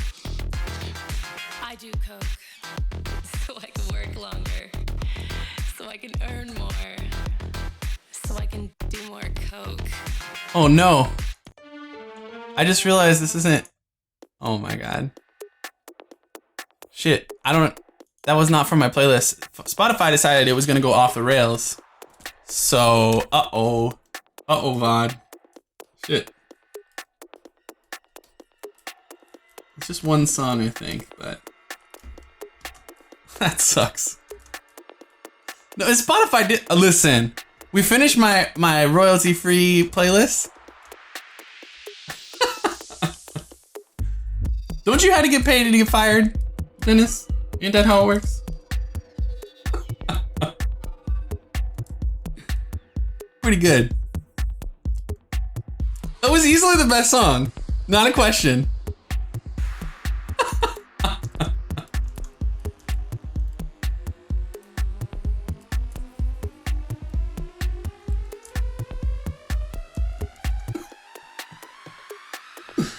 Well, rest in peace, VOD, for today.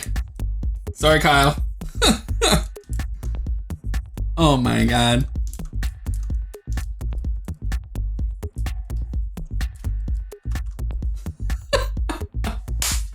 How does that do? I don't want it to ever do. Well, so Spotify does this thing where when it finishes a playlist, it'll do recommended songs past that. That's so annoying. I want it to never do that again.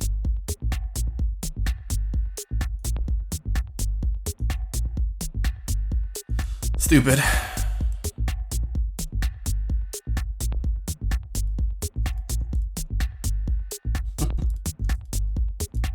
The song actually, to be perfectly honest, does not bother me.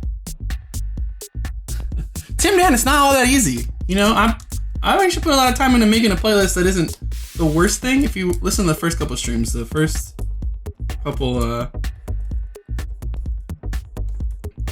royalty-free lists were pretty bad.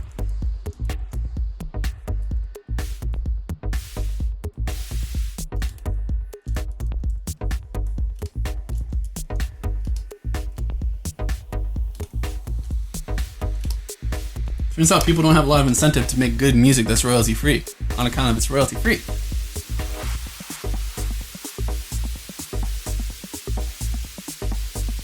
X-Fighter, they're both dope.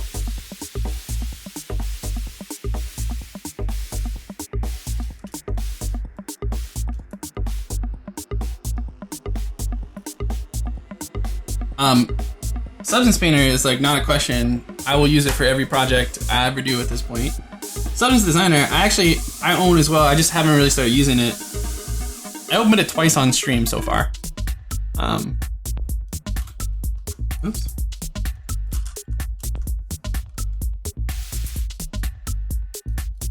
I opened it twice on stream and I never really actually did anything with it.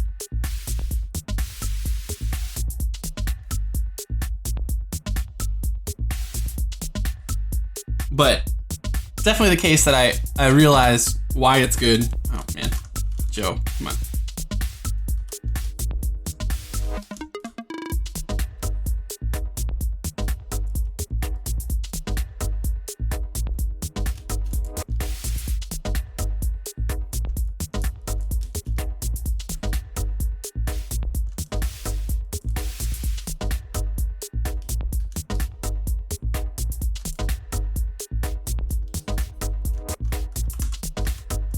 Sometimes ZBrush.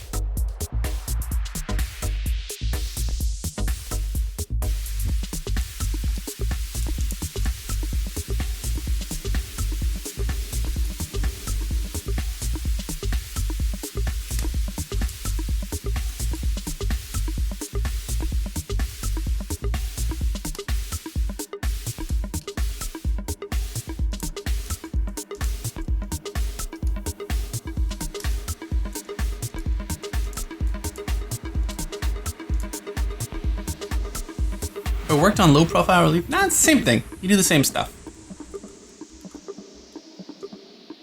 Red Hots, maybe I could do it. Maybe I could do a tutorial. I have been sleeping on the tutorial job. That was definitely my intent with sort of streaming more full time, was to just knock out tutorials and stuff. I just haven't really, honestly, since I quit my job, I like almost immediately started working for Riot, and that turned out to be more for my brain. But really, I just want kind of a decompress time. I haven't really got that since I quit.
Well, we haven't started designing the house. We did get the property officially.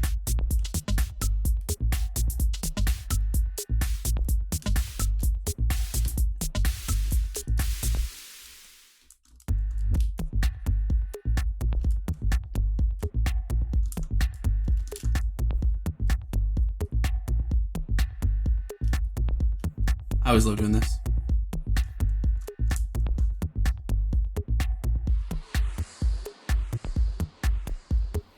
And then I'm deleted it.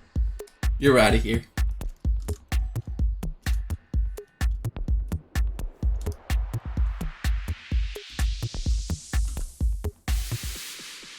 You see what I just did there? I sampled the color once I did the opacity. I'm gonna fill object. We're gonna get rid of everything else. I'm gonna use that green. Let me go a little towards blue.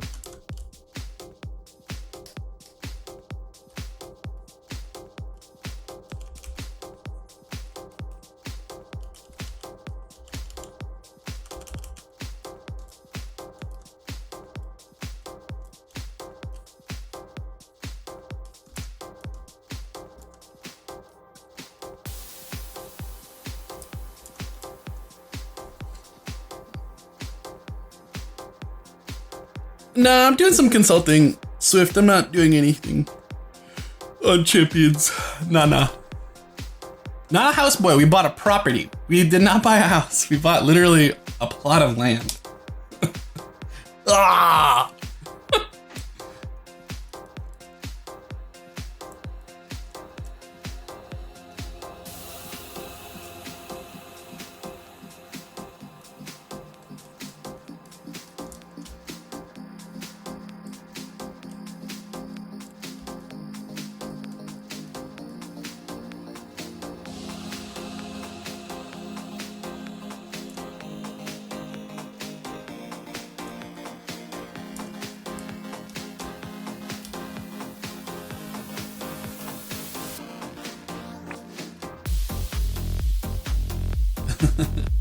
Yeah, that's true.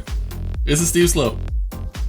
But it'll be so dope because it's looking out in the tree. It's a tree house, basically. Or it will be.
He'll have a catwalk, for sure.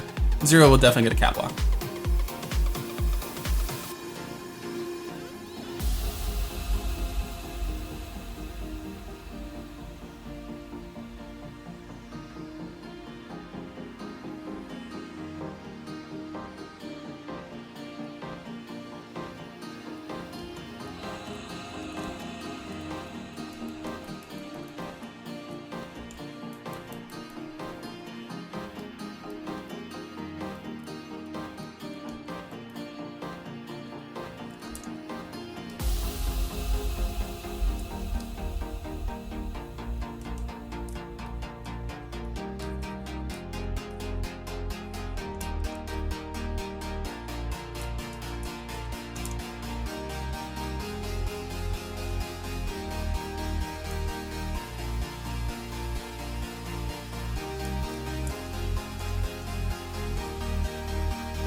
I would almost always just use meshes informing planes later. So like I'll sculpt, if I gave this guy sweet hair, it would be the case that that he would have just sort of a plastic sort of toupee for all the major shapes, and then I would go make polyplanes over the top of them.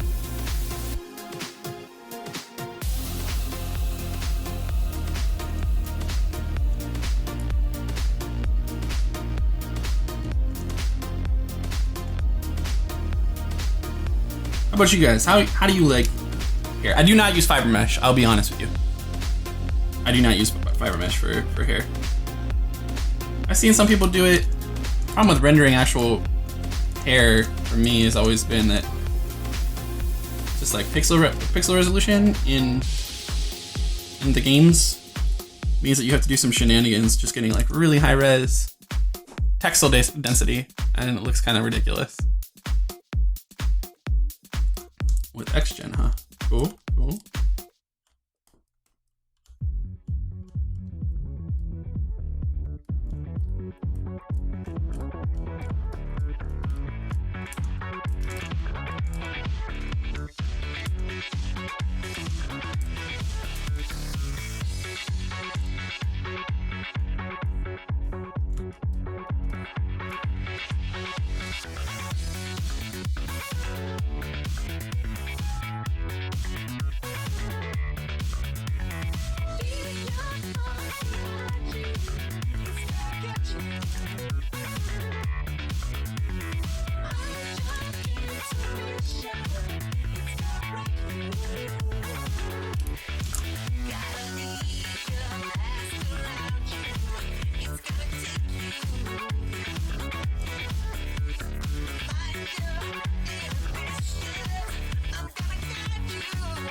How do you import that image in the background? It's just in the texture palette, image plane.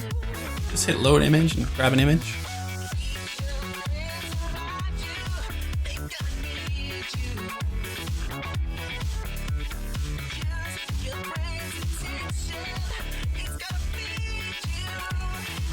Interesting, darn.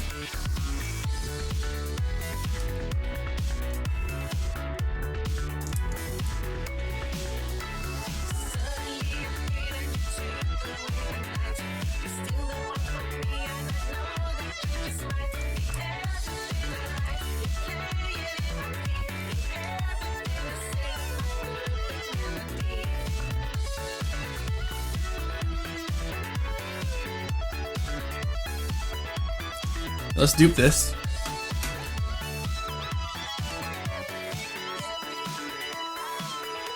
And we'll do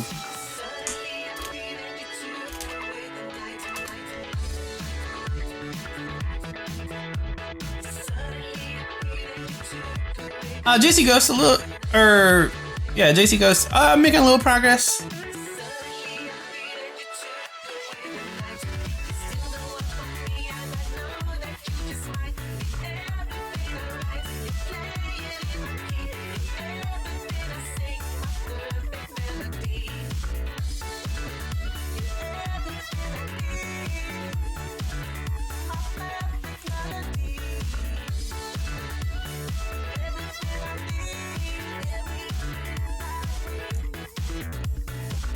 Okay. Symmetry was off because I'm a bozo. I'm gonna actually do this once again.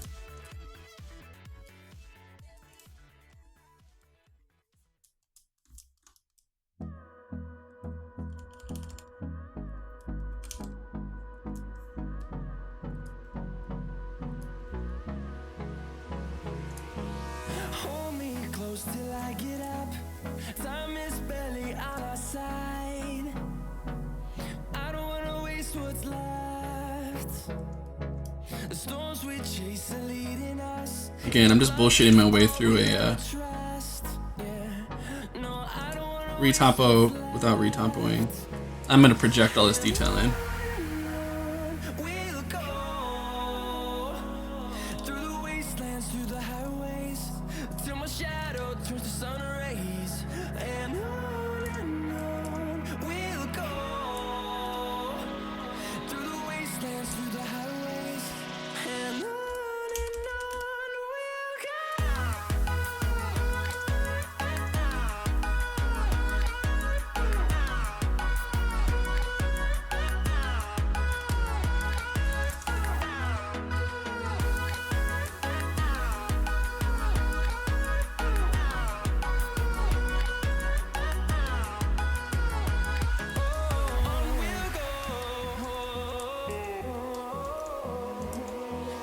finding life along the way, melodies we haven't played.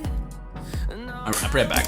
No rest, echoing around these walls, fighting to create a song. I don't wanna miss a beat. And on we'll go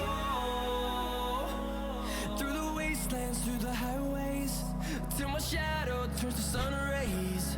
And on we'll go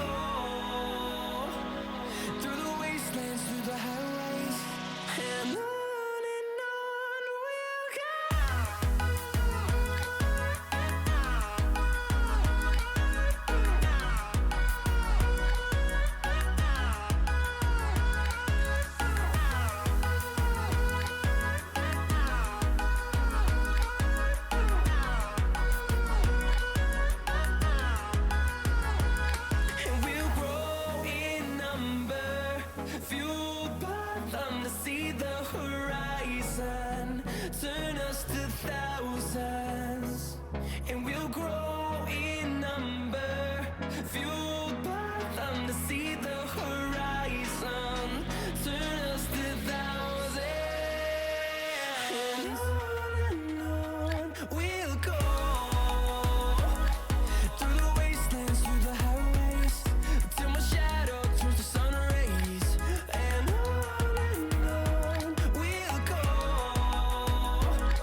It's getting hot in here, except not in the basement.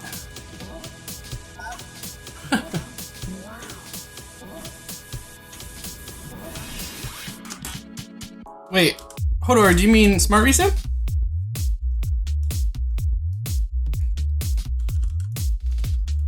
Okay.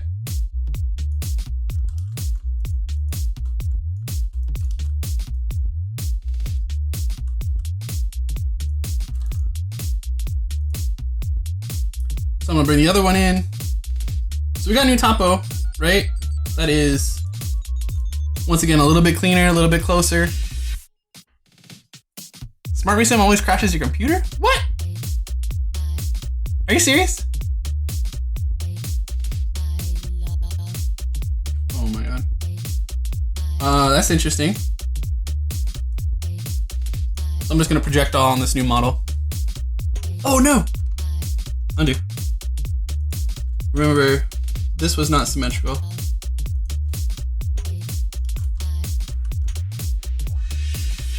Because I'm a bozo. Now it's symmetrical.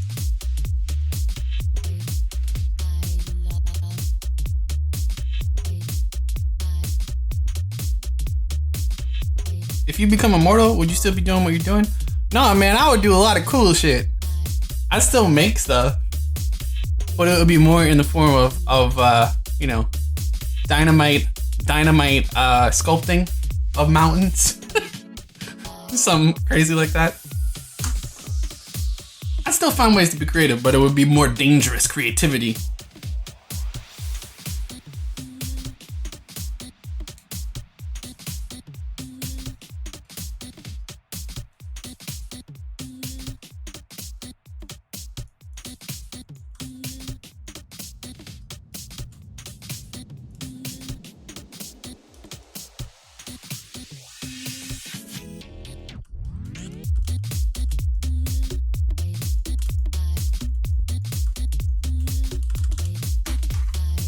That TNT sculpting would be pretty dope, though. You know, I'll be doing my own damn thing.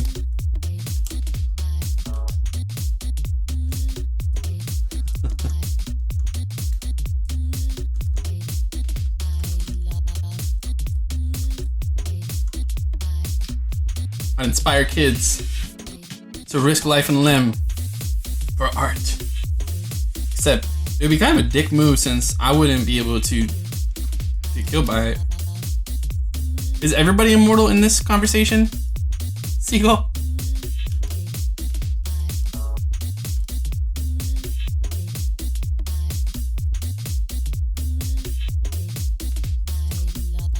So one thing that came up in conversation, talking about like portfolios and getting people's attention and all that stuff. What's the right thing to do? We were talking about this yesterday in Discord a little bit. One of the things that came to mind that I really think is pretty important is like finding ways, and it's not necessarily just portfolios and job hunting. Finding ways to make it easy for people to say yes. We were talking to my girlfriend about this too. Just the idea that you can absolutely make it difficult to get to a point where you're like, oh, this guy knows what he's talking about. This guy or this girl knows how to get work done.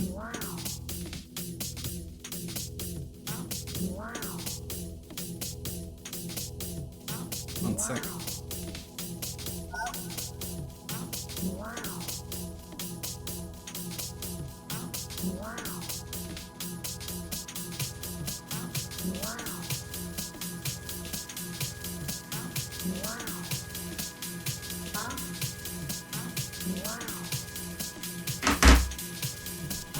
Just finding ways to not have questions about whether or not you can do something for someone.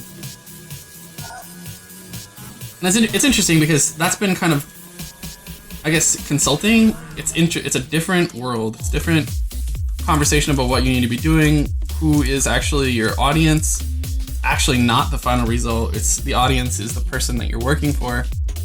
And you need them to make it really easy to say yes. Like, yeah, this is the right thing. So giving them the right amount of information, not over asking questions, showing the right number of images, totally applies to portfolio work too.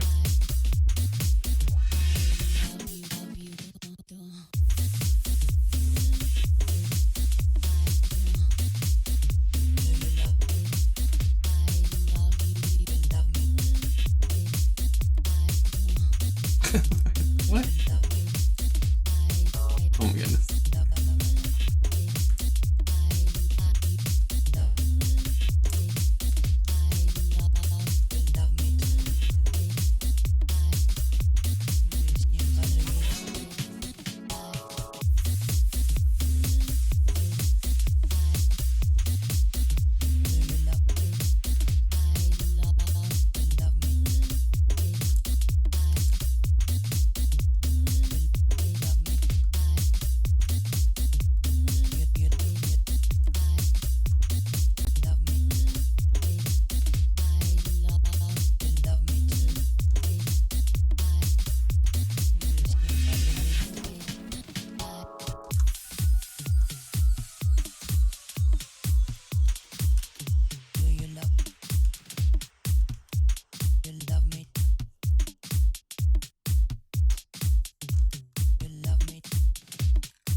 Still talking about being immortal,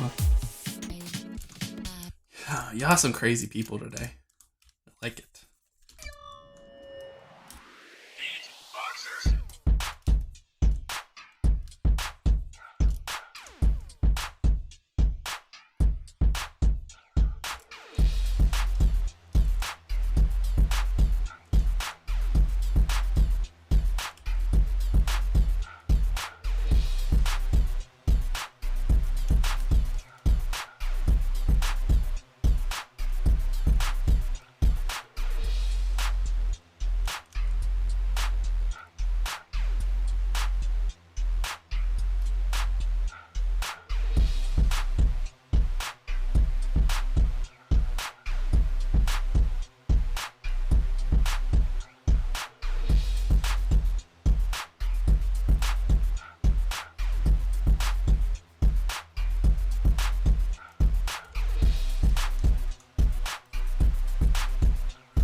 Oh man, I think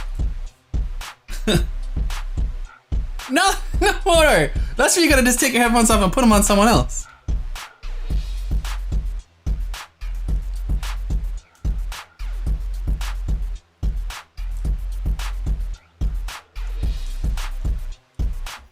Slip, if you were immortal, you got a lot of time to wait on the stock market. I would say find something interesting, put that money in, and forget about eating. You'll never have to worry about money again.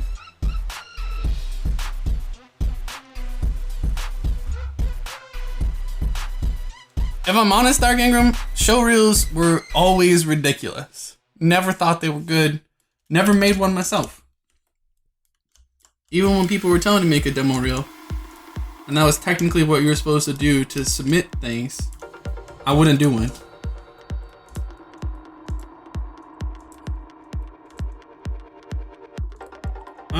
Wait. Oh, then. Okay.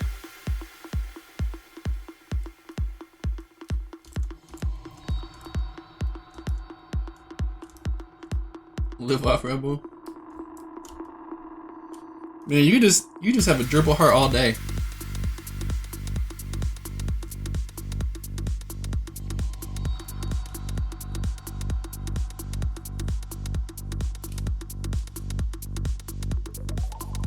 It's no longer Carl is good, it's Carl is a dribble.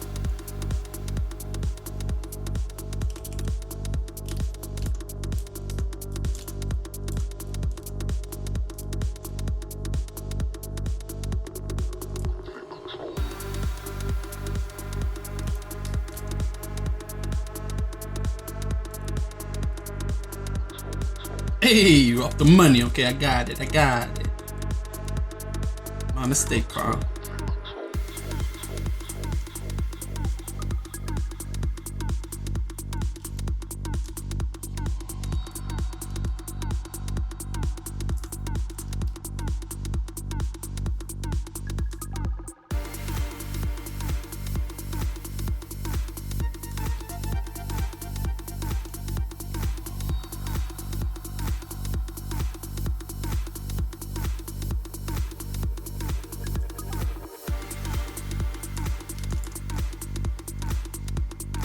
ZBrush Viewport Skin 4, I think, is the one.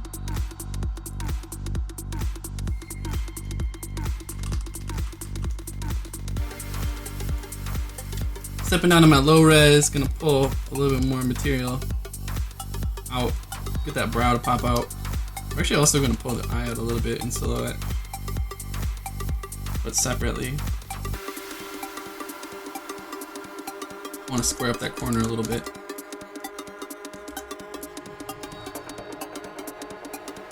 Get the illusion that this little fold here is flopping over the eye.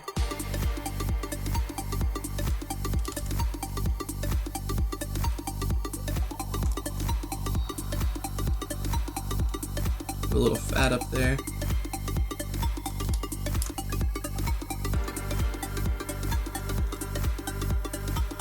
Give a little gravity to this fat.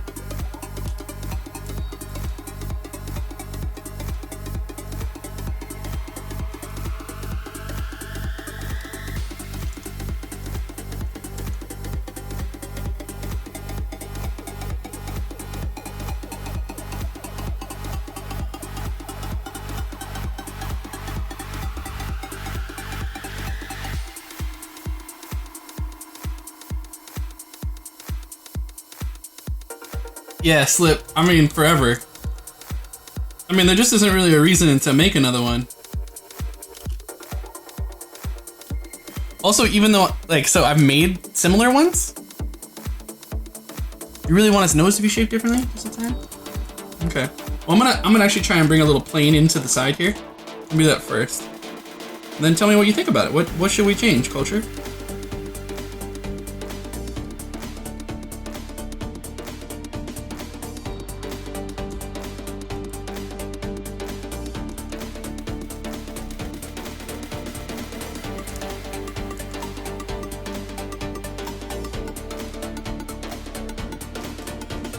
But yeah, even though I've made kind of like illustration materials with like nice spec and stuff, slip, the end result is I switch computers, I install a new version of ZBrush, and I'm just like, oh, what was the name of that thing again?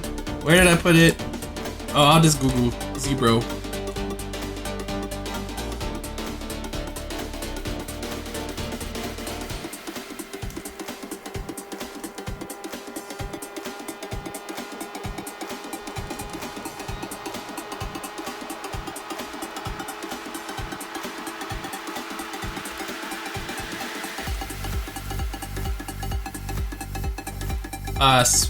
Yeah.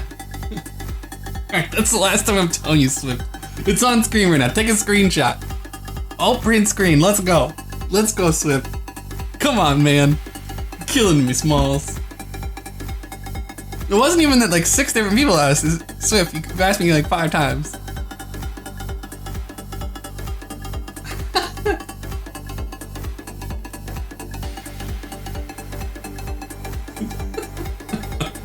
I'm just busting your balls, man. Just joking.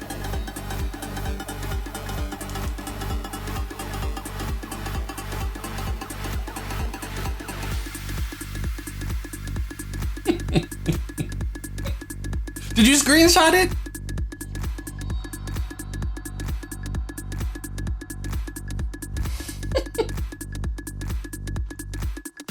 Book out since 1 o'clock, 2.5 hours.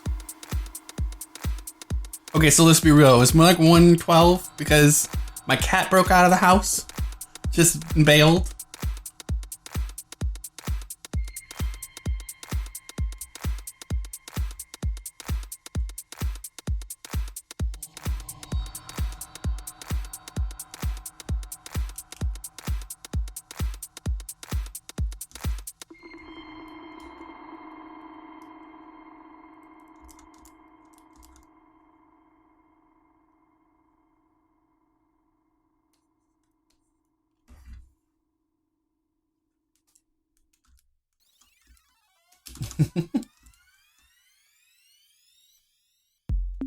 Well, Zero isn't supposed to go outside. Zero got outside. Bear can go in and out when he wants. Probably Zero broke the mirror. He definitely broke one of Sabrina's favorite cups last week. That was a handmade cup that I bought a new one. Turns out it was a different shape. So that's tragedy. He also broke out of the house. We left the window upstairs open. Came home after dinner. We've been out for a few hours. And I was chasing Bear up the street just because I like chasing Bear. It's fun. He's pretty funny when he's outside because he's just in charge. So I was trying to grab him. And I went up the street and I'm talking to him and I'm clearly talking to him. Sabrina was at the door and she's like, wait, he's talking to Bear. What's the... Zero! What? He broke out. He was out all night. Crazy man.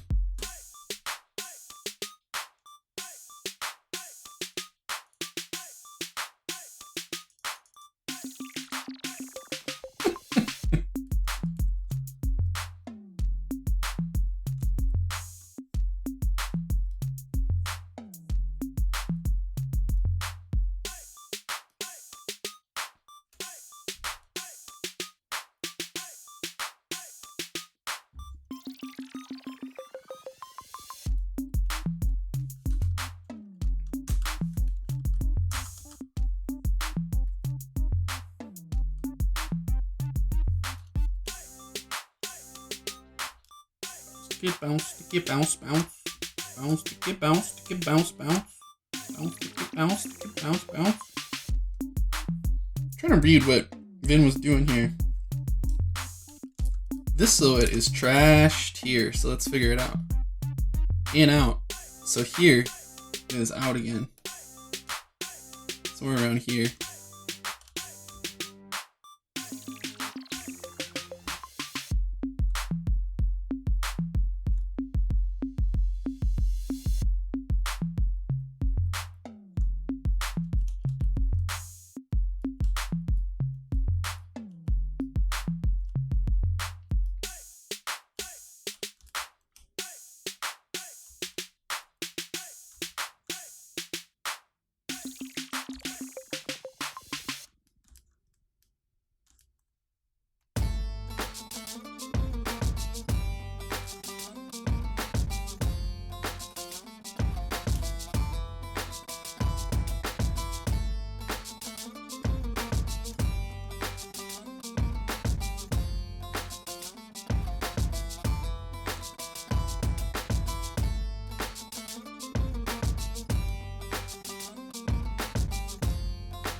No one uses the budget 0 anymore.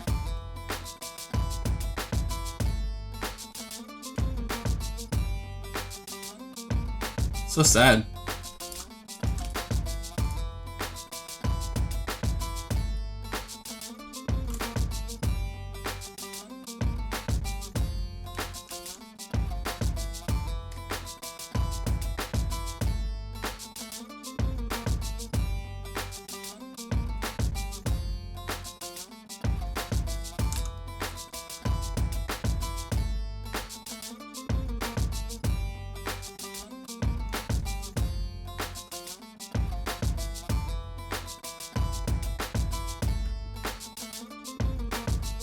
Cool Cat, man. It's Cool Cat.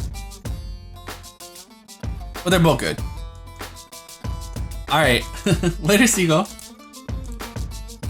Have a nice day, man.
Progress.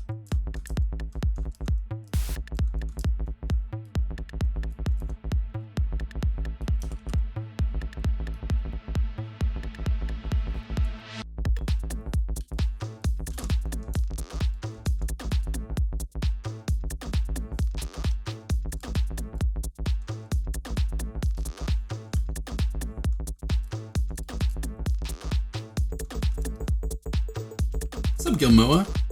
just working on a little model here. Working on a little green man. Sort of fish man.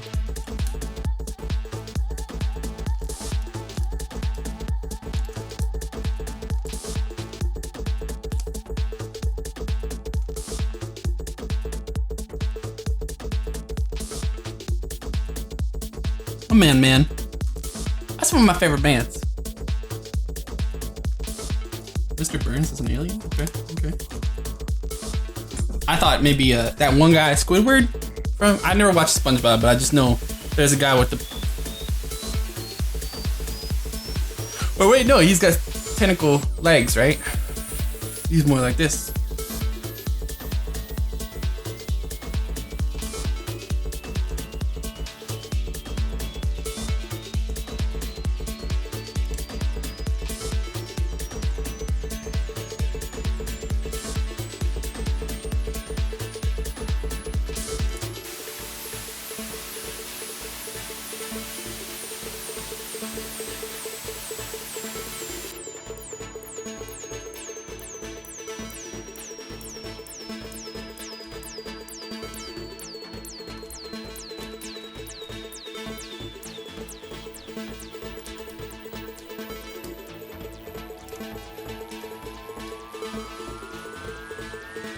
Yeah, I didn't watch SpongeBob, I'm sorry.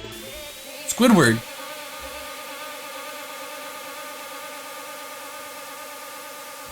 Sorry. Not sorry. Just sorry. If I'm honest, I think I was a little too old for. I mean, when did that come out? Okay, let me see. When did that actually come out?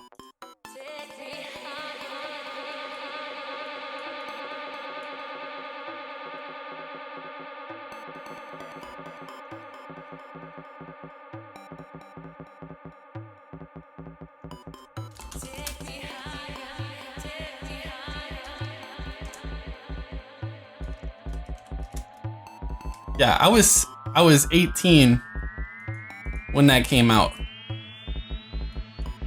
It came out in 1999. So it started, I was 18. So I didn't overlap with that one. That wasn't my speed.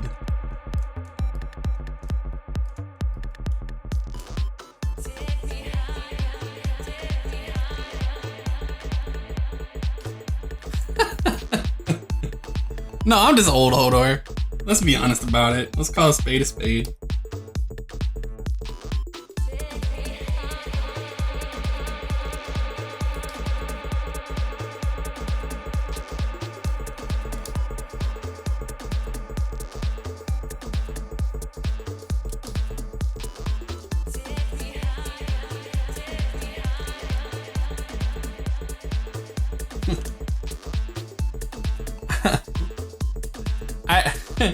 E-Smash.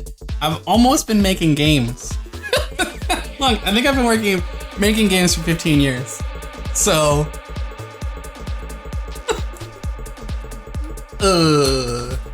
really?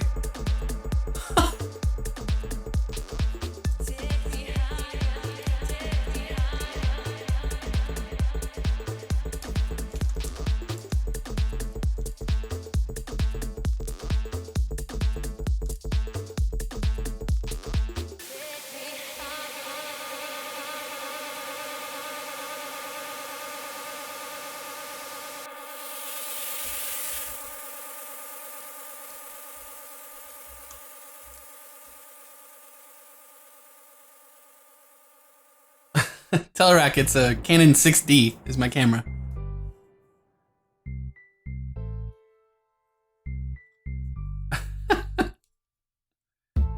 Yeah, I started making, I was 19 when I started making stuff. When I started getting paid to do it.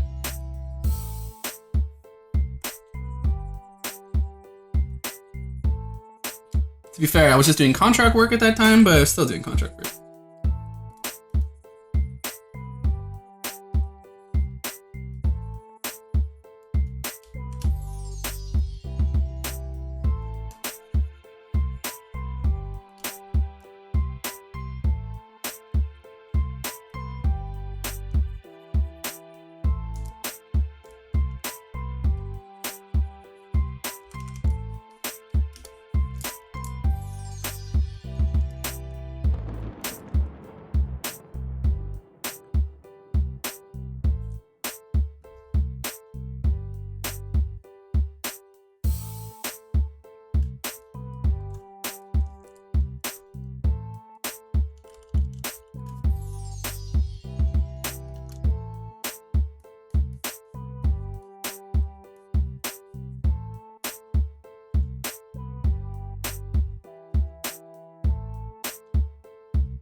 Archidev, this is Vinon Rams.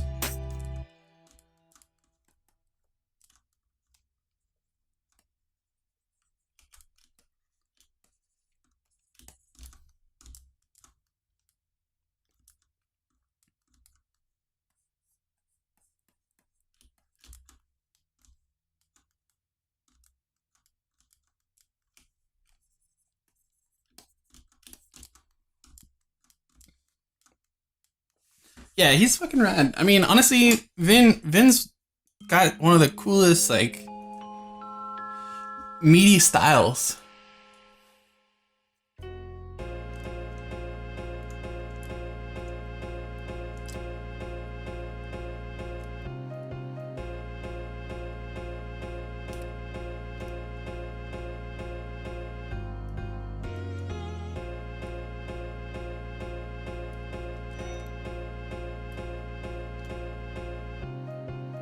Yeah, definitely Tanuki, 100%. I mean, I use Spotlight for certain things, but yeah.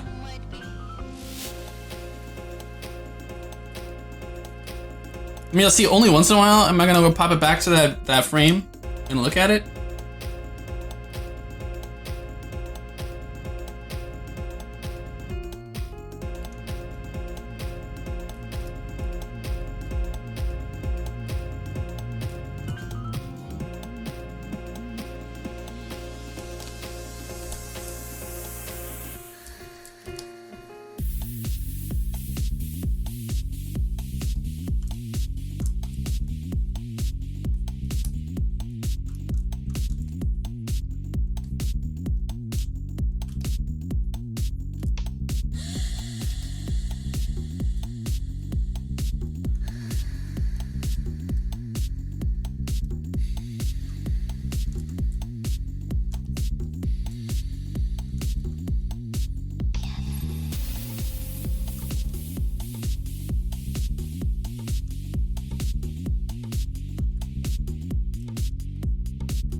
Nice, Archidev. Awesome, dude.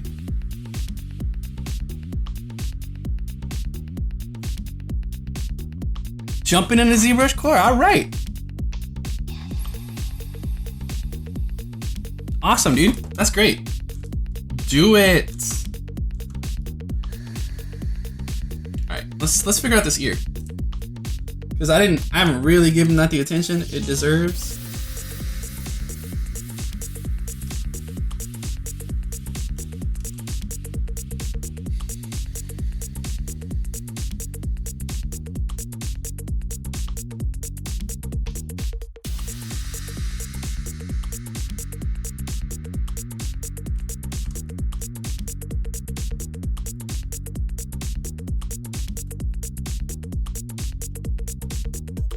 What have you been working on, Archidev?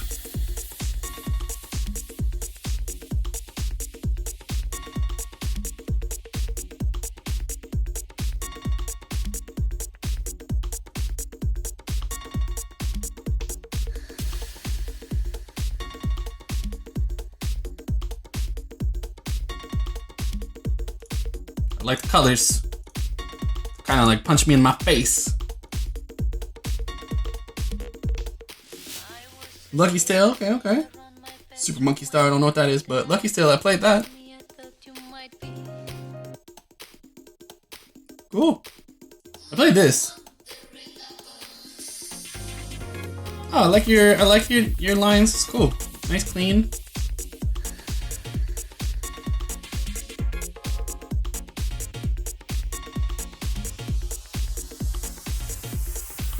Cute.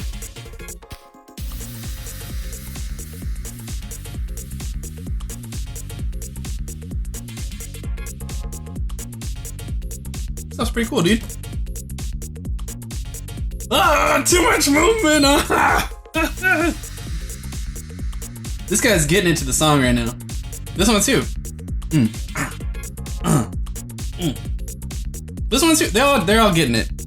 They're all getting it. Cool, man.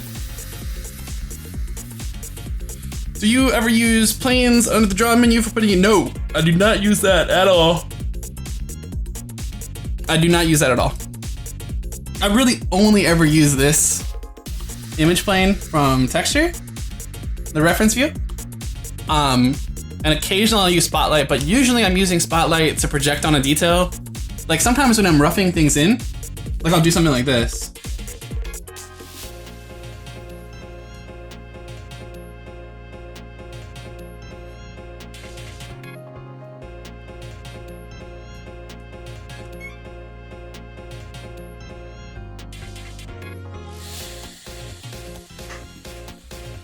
My mom just texted me and trolled me. I want you guys to know it is, let's see, what temperature is it right now? I don't know. I'm in the basement, and I'm sweating. Let's see what the actual temperature is right now. It's hot as hell right now. Let me see. But read this text from my mom. So it's 86 right now. 86 degrees. That can't, why is it 86 and it says smoke? They're trying to tell me something? But my mom just texted me and said, is Seattle hot enough for you yet? Hope you guys have some sort of cooling system to use. No, we don't. Because you don't get AC in Seattle. Oh my god. So what I was saying though is like, I'll do something like this sometimes.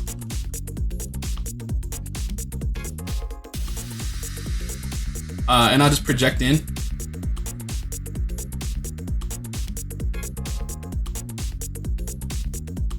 Oops.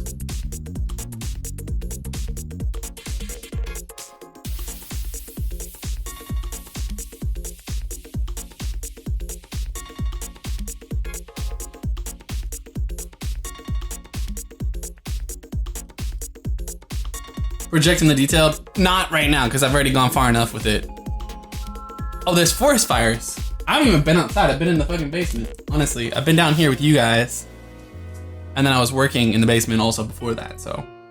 But yeah, so I'll sometimes project in detail early on if I were to like just, that initial block in I did when it was just like a sphere. Doing a quick project of detail into the model. And then using that to, you know, go over it and get your etching on. You know, treat it like a sketch. And you can go a little further.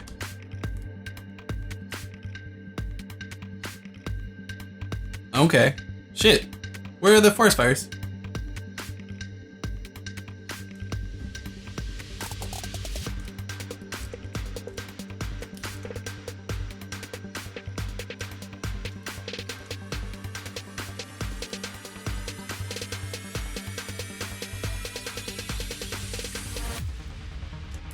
No, there ain't no stopping us.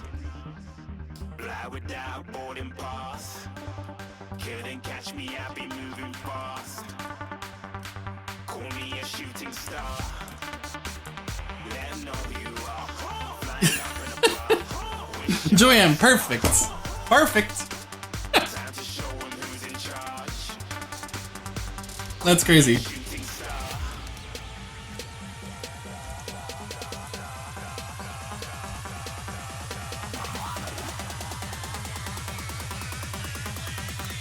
Shooting stars. Didn't even get to cross.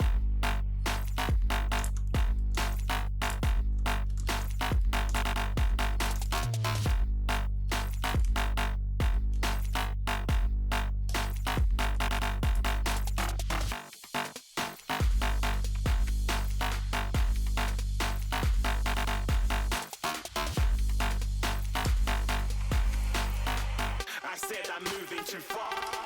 Get to glass.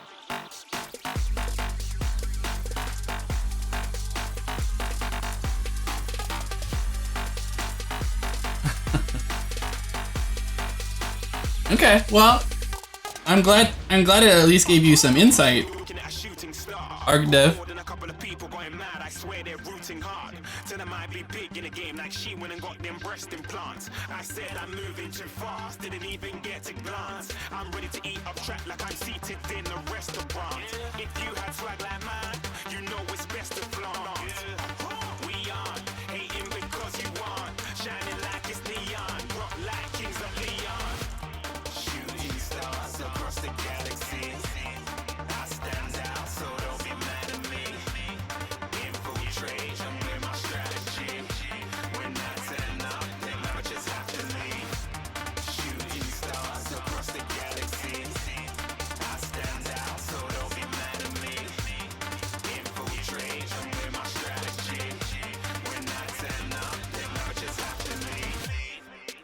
yeah, shooting, shooting, yeah, shooting, shooting, yeah, shooting, shooting, yeah, shooting shots.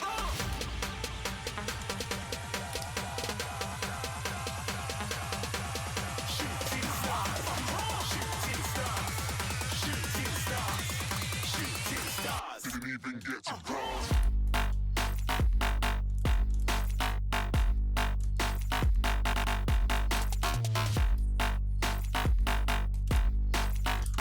All right, you guys. I think it's 4.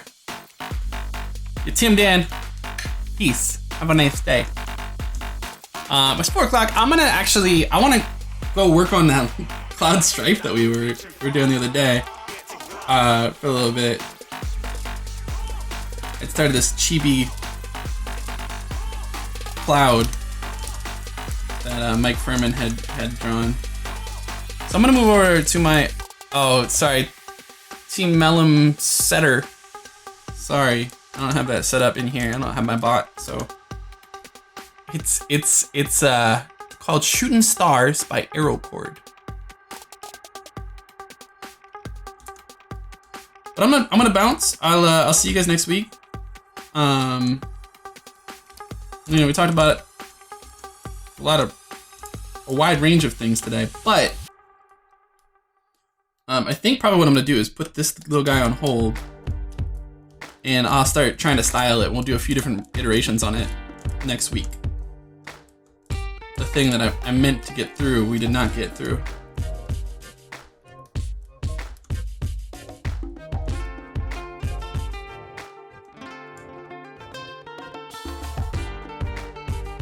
And so we will try and make that happen next time. Next time on So Much Jobs. So what I'm gonna do is wrap it up here. I'm gonna switch over to my stream if you guys are interested in kicking it some more. We'll turn this playlist off and we'll put on some good music.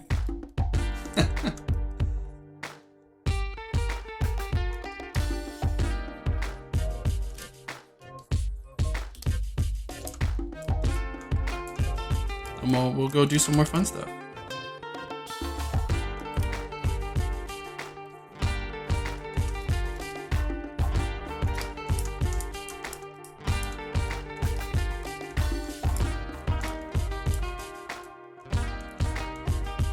An arc moment?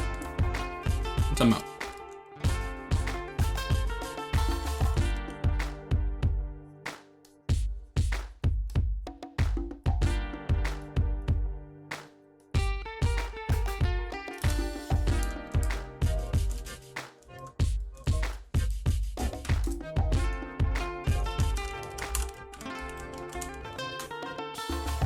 Alright, chat.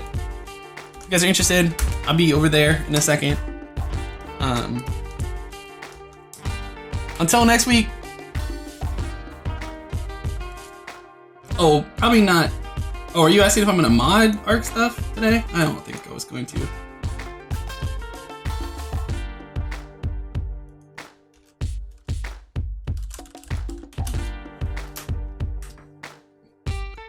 We did go pretty deep last night, and it went very south. I'll tell you about it on my stream. All right, I'll see you guys later. I'm So Much Monsters. You can find me on them YouTubes and them Twitches and them Twitters, all them places as So Much Monsters. And you can find me on my Twitch channel in approximately 2 minutes. See you guys.